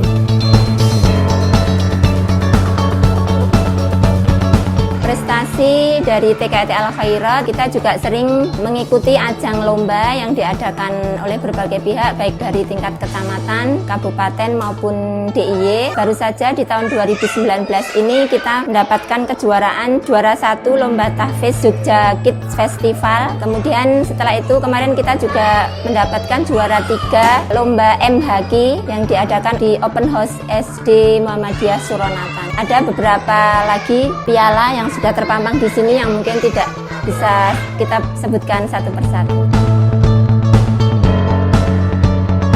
TBKB TKIT Al-Khairat mempunyai 3 layanan. Yang pertama, kami memiliki TPA Batita, kemudian layanan kelompok bermain, dan layanan TKIT. Untuk kelompok Batita, kami memiliki 2 kelas, kelompok KB ada 1 kelas, dan kelompok TK ada 5 kelas. Kami juga memiliki fasilitas alat bermain indoor dan outdoor, perpustakaan, serta UKS. Selain itu, wali murid juga dapat melakukan konsultasi psikologi anak.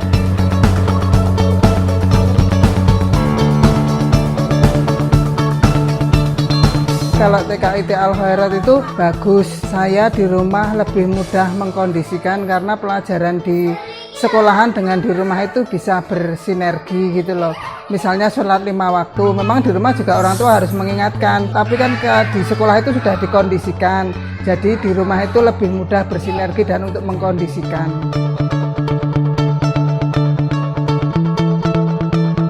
Harapan kedepannya untuk TBKB TKIT Al-Khairat Yogyakarta agar bisa menjadi lembaga pendidikan bagi anak usia dini yang lebih maju lagi, yang bisa memfasilitasi tumbuh kembang mereka menjadi anak-anak yang Qur'ani, berkarakter, dan berakhlak mulia. Saya mengajak Bapak Ibu untuk segera bergabung di TBKB TKIT Al-Khairat. Insya Allah kami siap menjadikan putra-putri menjadi generasi yang Qur'ani, berkarakter, dan cerdas, dan tentu saja kecil-kecil mandiri.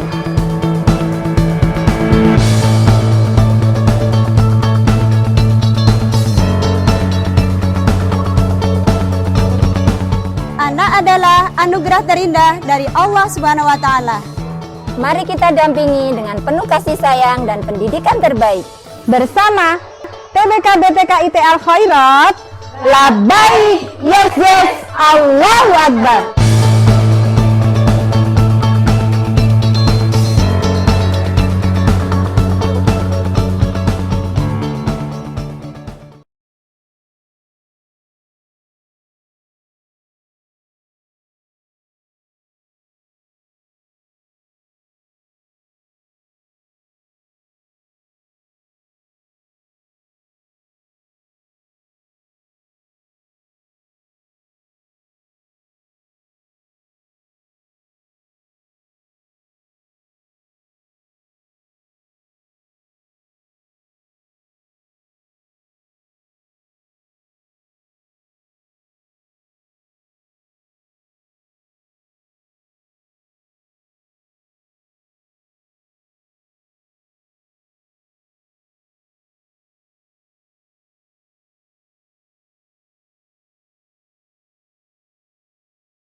Dan layanan TKIT.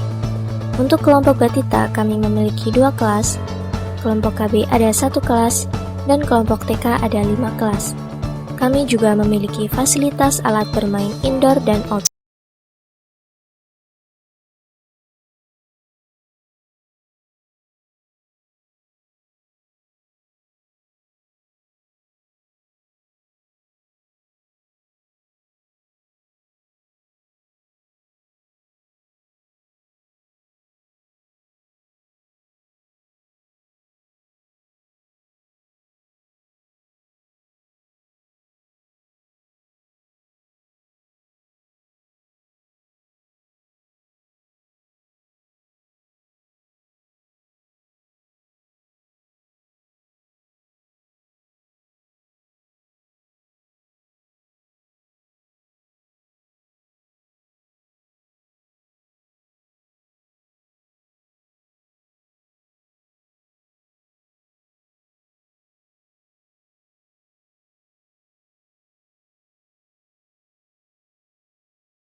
Siempre real y sincero, de Copenhague hasta el Caribe. Siempre real y sincero.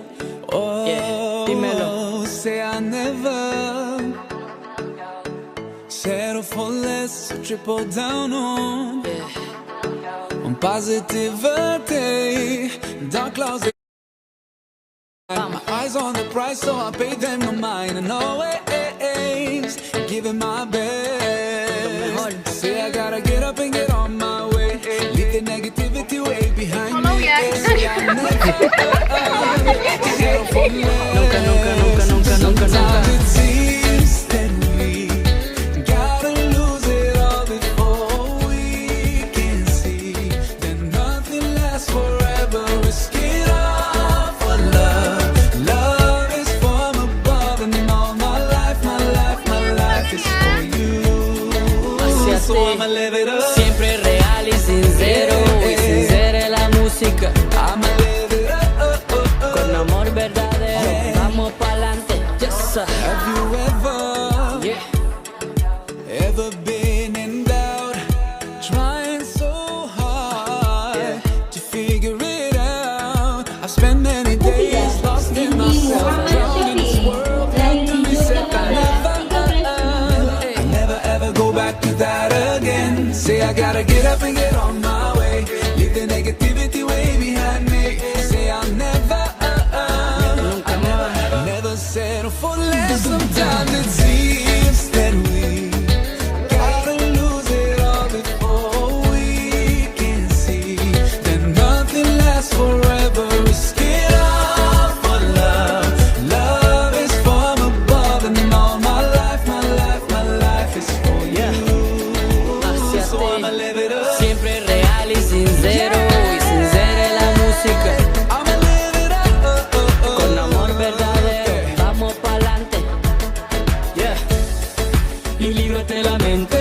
líbrate la mente y grita lo que sientes, grita lo que sientes, líbrate la mente, líbrate la mente, líbrate la mente. Un amor verdadero, vamos pa'lante, la vida es lo mejor sin poner interrogante. Vamos pa'lante, mi gente pa'lante, la vida es lo mejor sin poner interrogante. Siempre real y sincero, y sincera es la música, no se detiene. Siempre real y sincero, sincera la música, no se detiene.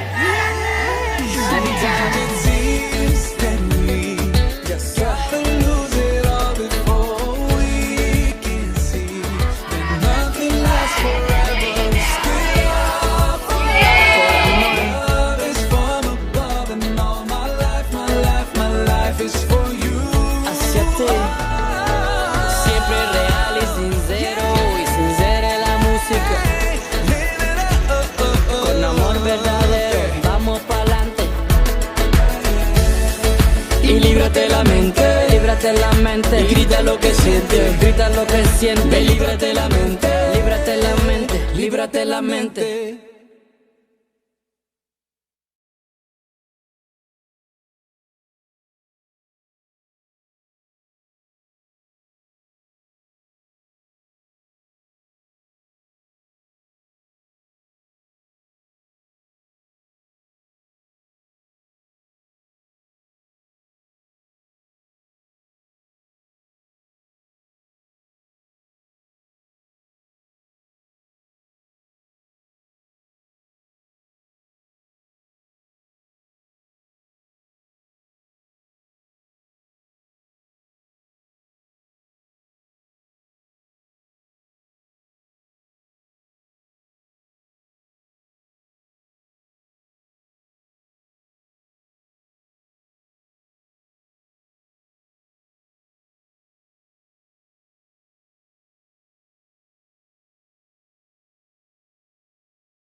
Tes.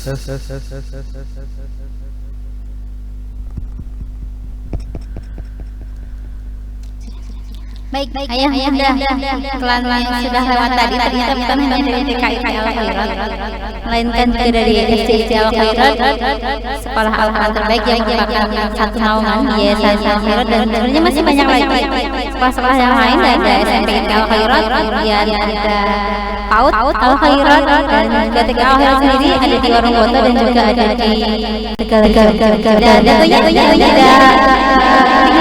ada gudang zakat Al-Khairat, penyelenggara acara kita pada hari ini, dan ayah bunda menitipkan donasi untuk berbagai macam program penjakan sedekah bisa melalui gudang zakat Al-Khairat.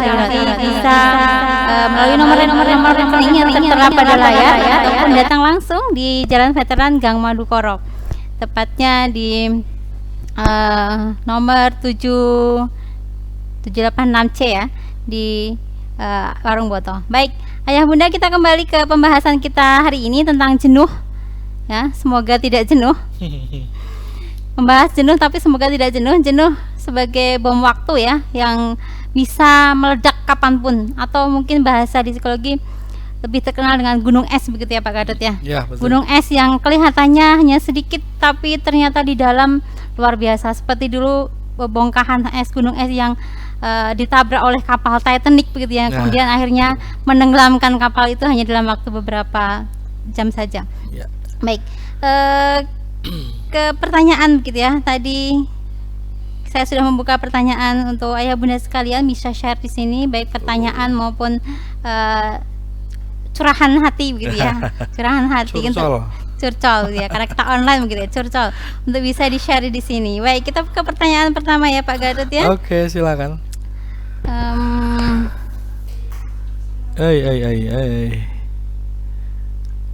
Oke. Baik, pertanyaan pertama ini dari Ibu Maimunah Lestari. Nah, Oke. Oh iya, Bu Mei. bagaimana menata lagi tugas dari sekolah yang sering tidak selesai karena rutinitas ortu yang padat?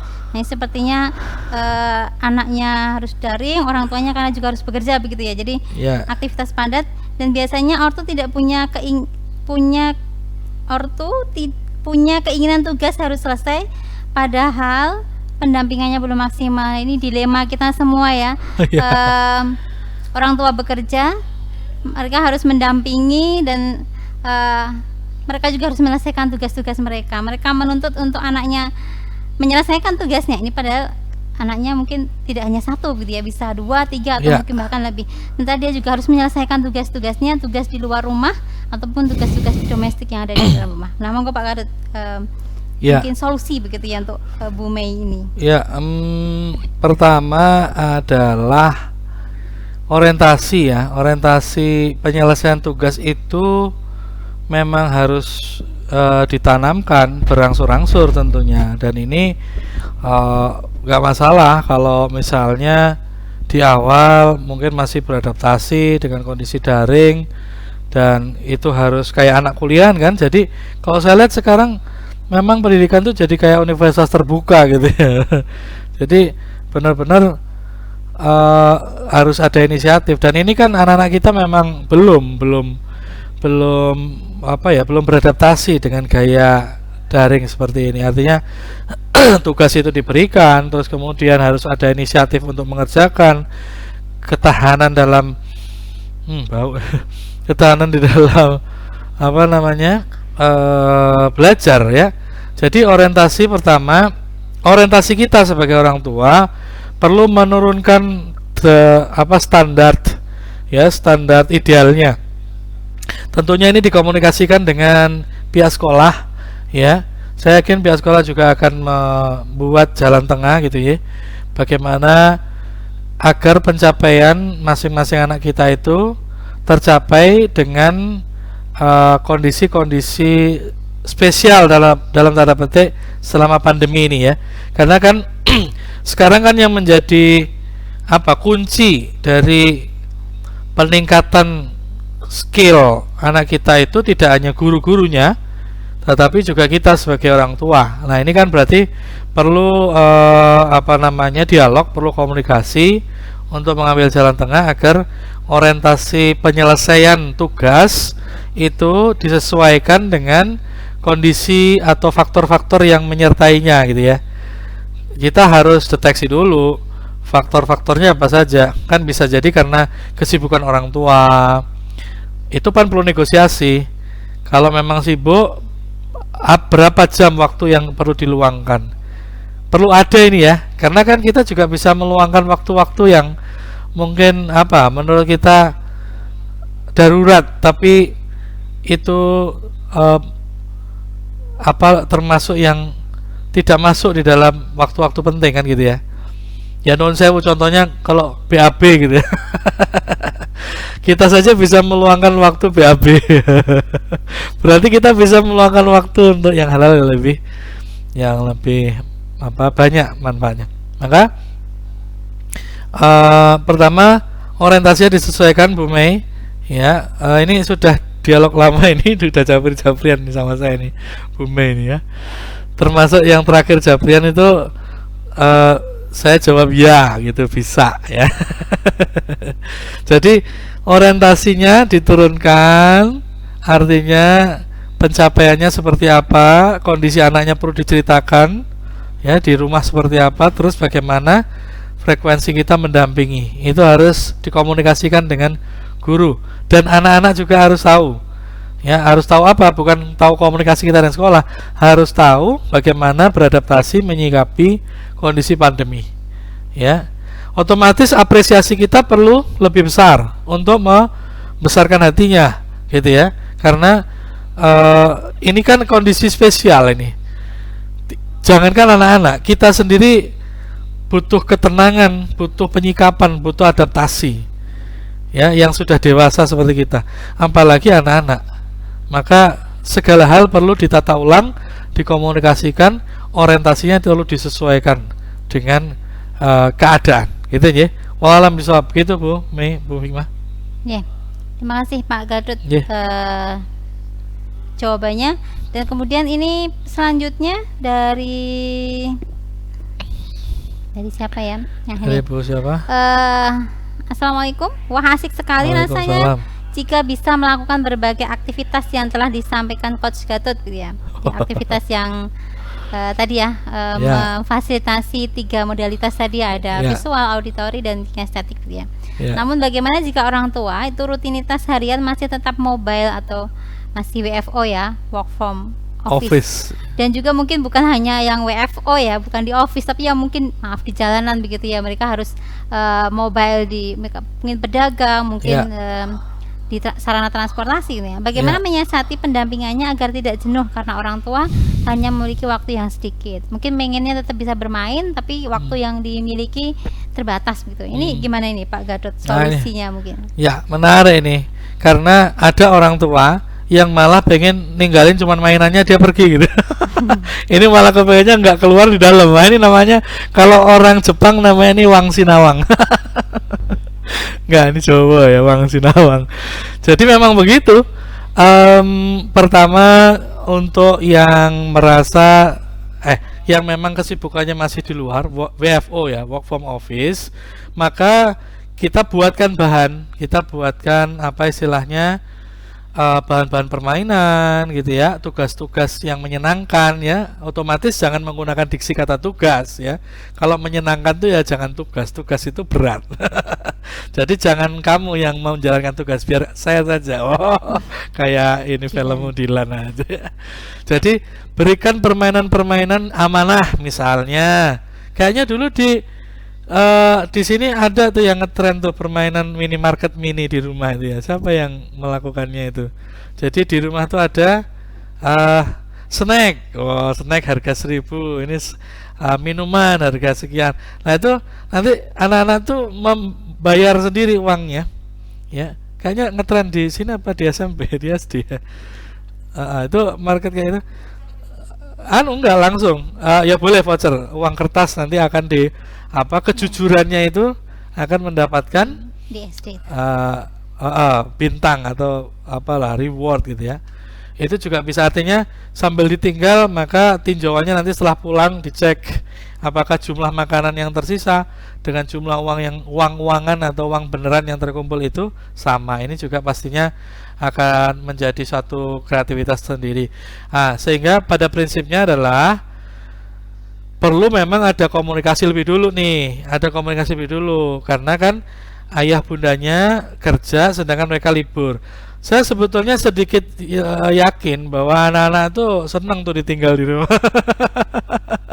Apalagi kalau di rumah ditinggali gadget sama PC, aduh udah deh. Ya, itu orang tua juga senang kan. Cuman masalahnya gini, oke, saya apresiat sekali ayah bunda yang benar-benar, aduh gimana dong, saya pingin di rumah nih sebetulnya, tapi pekerjaan tidak membolehkan saya. Maka komunikasi menjadi titik pertama kuncinya. Awal di malam harinya dikomunikasikan, atau di waktu senggang lah dikomunikasikan bahwa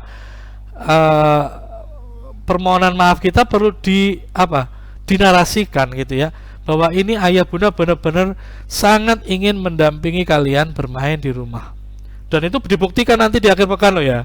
Kalau memang benar begitu, akhir pekan harus all out ya.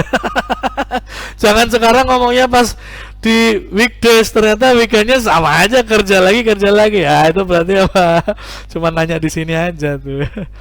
Nah, pas akhir pekan benar-benar all out sama anak-anak. Di weekdaysnya, di pekerjaan, di hari-hari kerja, komunikasikan. Ayah bunda memberikan permainan ini misinya ini. Nanti begitu pulang kita ngobrol ya, cerita ya, tadi ngapain aja dan sebagainya. Itu sudah ditata. Tentunya bayangan saya kan pasti di rumah nggak sendiri ya, ya Bu ya. Pasti ada siapa, pembantu mungkin, atau eyangnya atau siapa. Kalau dua-duanya kerja, masuk anaknya 3 di rumah sendiri, terus piye. Pasti ada lah ya, pasti bayangan saya, walaupun tadi tidak diterangkan. Ada. Nah, orang inilah yang menjadi mata dan telinga kita. Wus, koyo intel we ya. Orang ini siapapun itu, apakah itu pembantu, apakah itu eyangnya, apakah itu siapapun ya, kakaknya yang terbesar kah atau kakak siapapun, itu akan menjadi mata dan telinga untuk kemudian nanti berdiskusi. Laporannya nggak sifatnya mengadu begitu ya, nggak juga dengan apa, dengan nafsu ingin mengadu, enggak, tetapi benar-benar ingin menceritakan kondisinya seperti ini. Dan kita juga harus memvibrasikan perasaan tenang meninggalkan anak di rumah, karena kalau kitanya cemas, nanti anak-anak jauh lebih uncontrolled ya, tidak bisa terkontrol dengan baik. Nah ini berbahaya, sama kayak kita meninggalkan anak kita di pesantren ya. Kalau di pesantren kita senang, maka anak-anak di pesantren tenang ya. Buatkan saja di malam harinya satu permainan misi gitu ya. Kalau perlu sudah digunting. Kalau misalnya tadi saya tuh kalau sama Torik, anak saya yang sulung, sudah disediakan pola itu sudah saya print dulu polanya untuk membuat baju Iron Man dari kardus. Nah paginya mereka bikin, walaupun laporannya masuk ke saya nggak seharian untuk bikin Iron Man, enggak ya, ada gadgetnya juga. Ada permainannya juga dengan gadget, tapi kita terdeteksi itu mana historinya, kan ketahuan historinya, terus kemudian kegiatannya itu kan terdeteksi ya. Nah itu yang kita bicarakan nanti pas pulang ya. Kalau ada hal-hal yang perlu luruskan, tunjukkan bahwa ayah bunda nggak suka kalau kalian melakukan itu selama ayah bunda nggak ada, tapi tunjukkan apresiasi yang 2 kali lipat lebih besar dibanding biasanya. Karena apa? Mereka bersedia beradaptasi, bahkan bisa bekerja sama dengan ayah bunda di mana ayah bundanya sedang mencari nafkah di luar ya. Itu apresiasi harus double tuh ya.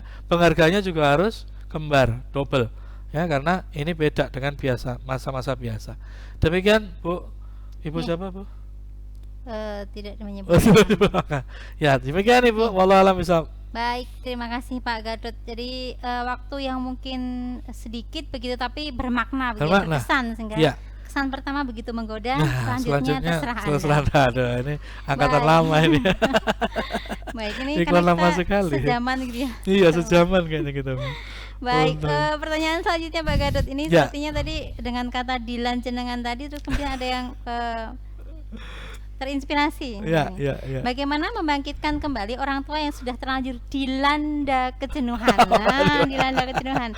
Ternyata yang jenuh bukan anaknya, orang tua kan mendampingi anak. Nah, mungkin ini ya. Beliau sendiri sudah jenuh dengan aktivitasnya, kemudian harus mendampingi anak dan tambah jenuh lagi itu lagi gitu ya, daring lagi gitu ya, tugas lagi. Nah, ini gimana ini? Orang tuanya yang jenuh begitu ya. Ya, memang ini juga masuk dalam pantauan kita juga. Beberapa kasus juga masuknya karena orang tua jenuh memang.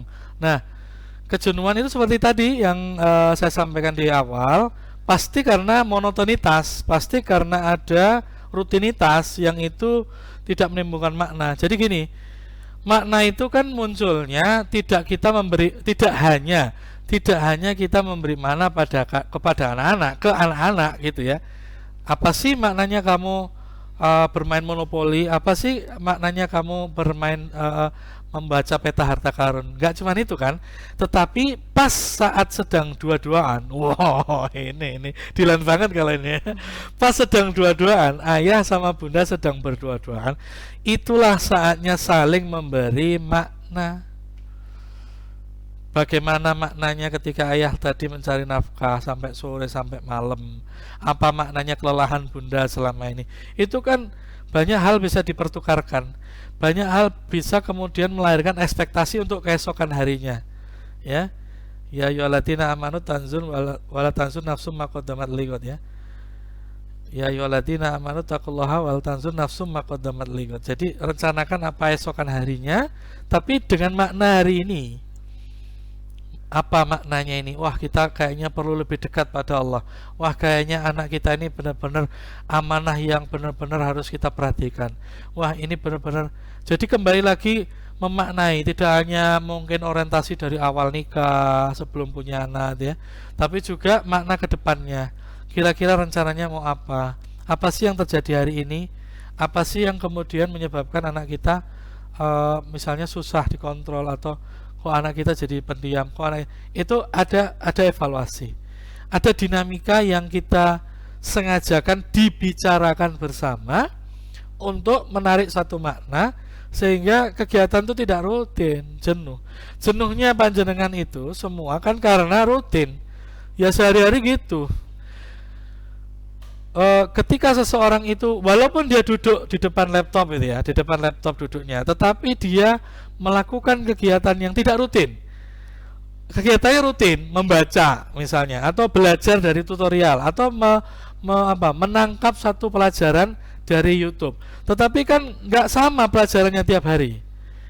Sekarang misalnya belajar tentang closing konsumen, besok belajar tentang digital marketing, besok belajar tentang bagaimana leadership, kan itu berbeda-beda. Itu kan yang menyebabkan seseorang itu tidak jenuh, karena dia misalnya ada misi setelah belajar, dia mau mengamalkan, dia termotivasi untuk menjalankan, termotivasi untuk membagikan misalnya kepada keluarganya. Itu juga satu capaian, itu satu aktivitas yang bukan rutin, walaupun tampak di depan mata, mungkin tampak dari pasangan kita, kok ayah rutin monoton aja di depan laptop gitu. Padahal bisa jadi di depan itu banyak kegiatan gitu ya. Nah, itu saya pikir tidak akan membuat jenuh. Membuat jenuh ketika pekerjaan yang dilakukan itu sama setiap hari dan begitu terus berulang-ulang. Bahkan ketika pekerjaan itu sama langkahnya atau polanya, tetapi dalam menyikapi setiap pola itu berbeda, maka itu menimbulkan motivasi, menimbulkan kreativitas. Misalnya SOP-nya adalah begitu ini misalnya di tempat kerja ya, di tempat kerja Bapak misalnya. SOP-nya adalah begitu sampai di kantor, buka email, kemudian membuat konten, kemudian blasting gitu ya, misalnya broadcast WA. Oke, rutin seperti itu. Tapi kata-kata yang di broadcast, produk yang disebar, gambar yang didesain, konsumen yang di follow up, kan berbeda setiap saat. Dan itu menimbulkan apa? Menimbulkan motivasi. Ya tentunya kalau ada motivasi ada kejenuhan, yaitu dua sisi mata uang. Tetapi ketika kejenuhan muncul, kemudian kita orientasi fokus pada pencapaian, maka kejenuhan ini hanya muncul sesaat, habis itu dia menghilang gitu ya, digantikan dengan goal-goal pencapaian itu. Jadi pertama, kejenuhan itu bisa kita gunakan untuk memicu semangat kalau kita tahu cara mengubah kejenuhan itu menjadi satu motivasi gitu ya, cambuk kita untuk berubah gitu ya. Saya pernah waktu jenuh banget tuh main-main aja. Kebetulan kami praktisi neuroscience ya, jadi bagaimana otak itu memancarkan. Saya mau bermain begini.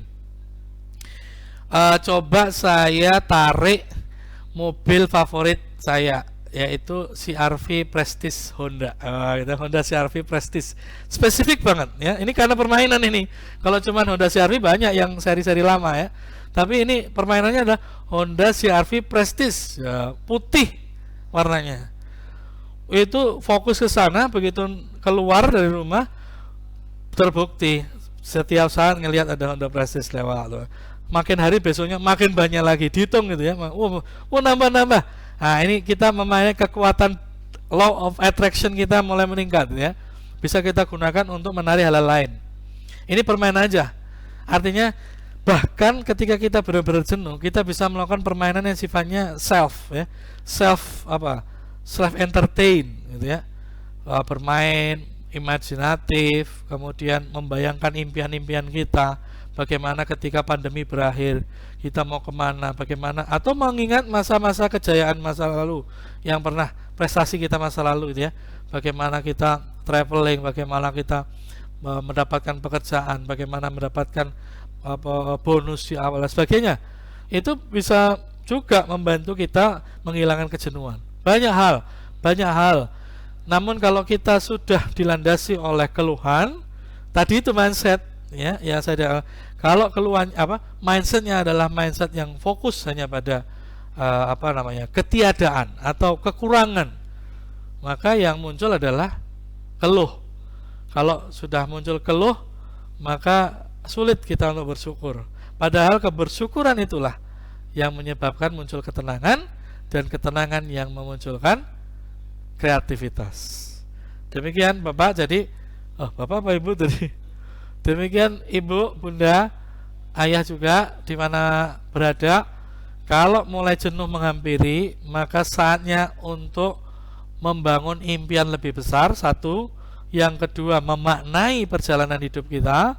Dan yang ketiga adalah mencari metode-metode kreatif untuk menjalani hidup sehari-hari dengan lebih kreatif. Nah, ya. Metodenya kreatif, menjalani hidup yang kreatif. Nah, itu yang paling penting. Demikian Bapak Ibu, wallahu a'lam bishawab. Baik, terima kasih Pak Gadot penjelasannya ya. Jadi memang kejenuhan itu tidak hanya pada anak saja, tapi kemudian orang tua, bahkan lansia. Dan betul. Saya sering katakan kepada anak saya ketika kita jenuh, alhamdulillah masih di rumah ya. Bayangkan bagaimana mereka yang ada di rumah sakit, mereka harus berjibaku dengan pakaian yang sangat menyesakkan begitu ya, setiap hari seperti itu ya. Itu bisa kita bawa situ. Kemudian kesyukuran kita ya, kesyukuran betul. kita. Jadi membangun itu, membangkitkan itu sehingga kita lebih siap menapaki hari-hari yang berikutnya.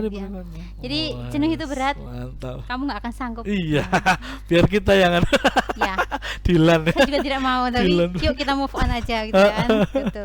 Betul, baik, betul. Ayah Bunda dimanapun berada, alhamdulillah kita sudah hampir waktunya udah siang gitu ya, menjelang zuhur gitu ya. Dan alhamdulillah sharing kita hari ini cukup luar biasa ya. 3 pertanyaan tapi cukup mewakili sepertinya rasa-rasa yang Ayah Bunda semua rasakan begitu ya, di rumah gitu ya, di tempat kerja, di sekolah mungkin gitu ya. Dan semoga apa-apa tadi yang sudah disampaikan menjadi solusi buat kita semua mengatasi kejenuhan, sehingga kejenuhan itu tidak menjadi bom waktu, tidak menjadi bumerang untuk kita sendiri gitu ya.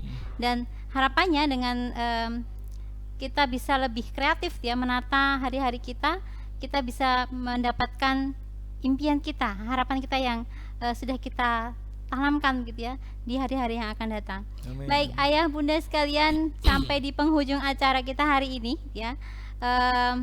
Seluruh kru yang bertugas dan tentunya saya sendiri mengucapkan terima kasih kepada Pak Gatot. Sama-sama. Semoga ilmunya yang tadi sudah disampaikan menjadi amal kebaikan bagi Pak Gatot dan keluarga, dan juga Ayah Bunda semua yang hari ini sudah tolabul ilmi. Setiap jalan menuju ilmu adalah balasannya surga gitu ya. Terus semoga semuanya mendapatkan kebaikan dari situ dan nantinya bisa mengamalkan dengan sebaik-baiknya gitu ya.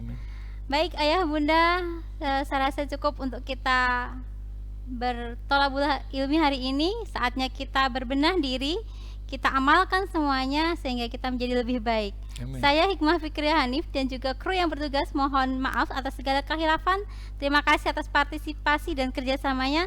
Sampai jumpa di lain kesempatan. Assalamualaikum warahmatullahi wabarakatuh. Waalaikumsalam warahmatullahi wabarakatuh.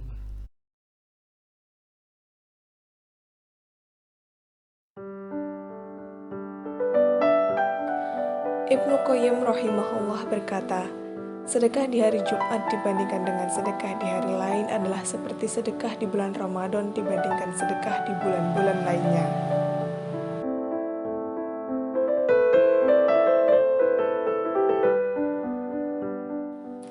Dengan mengucap syukur Alhamdulillah, melalui program Jumat Sedekah, kami telah melakukan penyaluran berbagi food bank di daerah pemukiman padat penduduk di Pakuncen, Wirobrajan, Yogyakarta.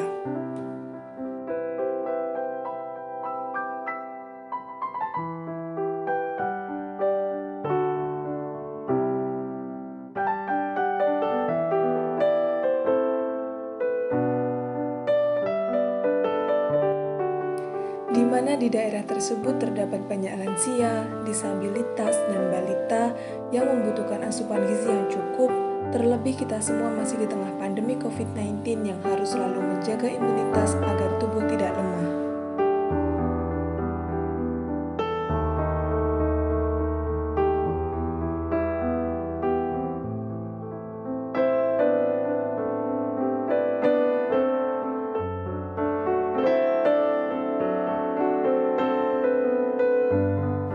Kami juga sekaligus menyalurkan berkah kurban yang merupakan program optimalisasi kurban dengan mengolah dan mengemas daging kurban menjadi rendang dalam kemasan kaleng, di mana hal itu sebagai salah satu solusi ketahanan pangan di masa pandemi.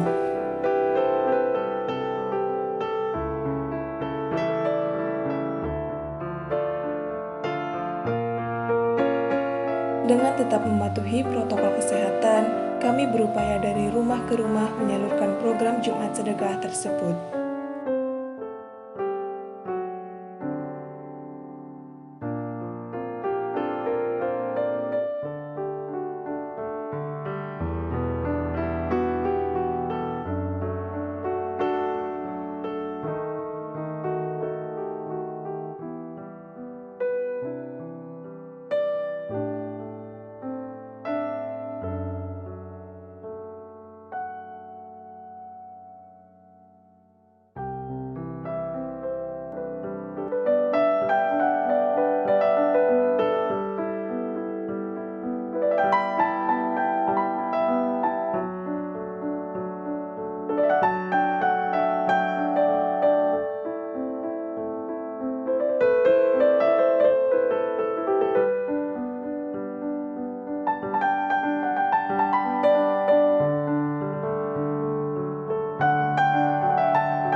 Semoga dengan adanya berbagai berkah food bank ini dapat bermanfaat untuk para penerimanya dan menjadi barokah untuk kita semua.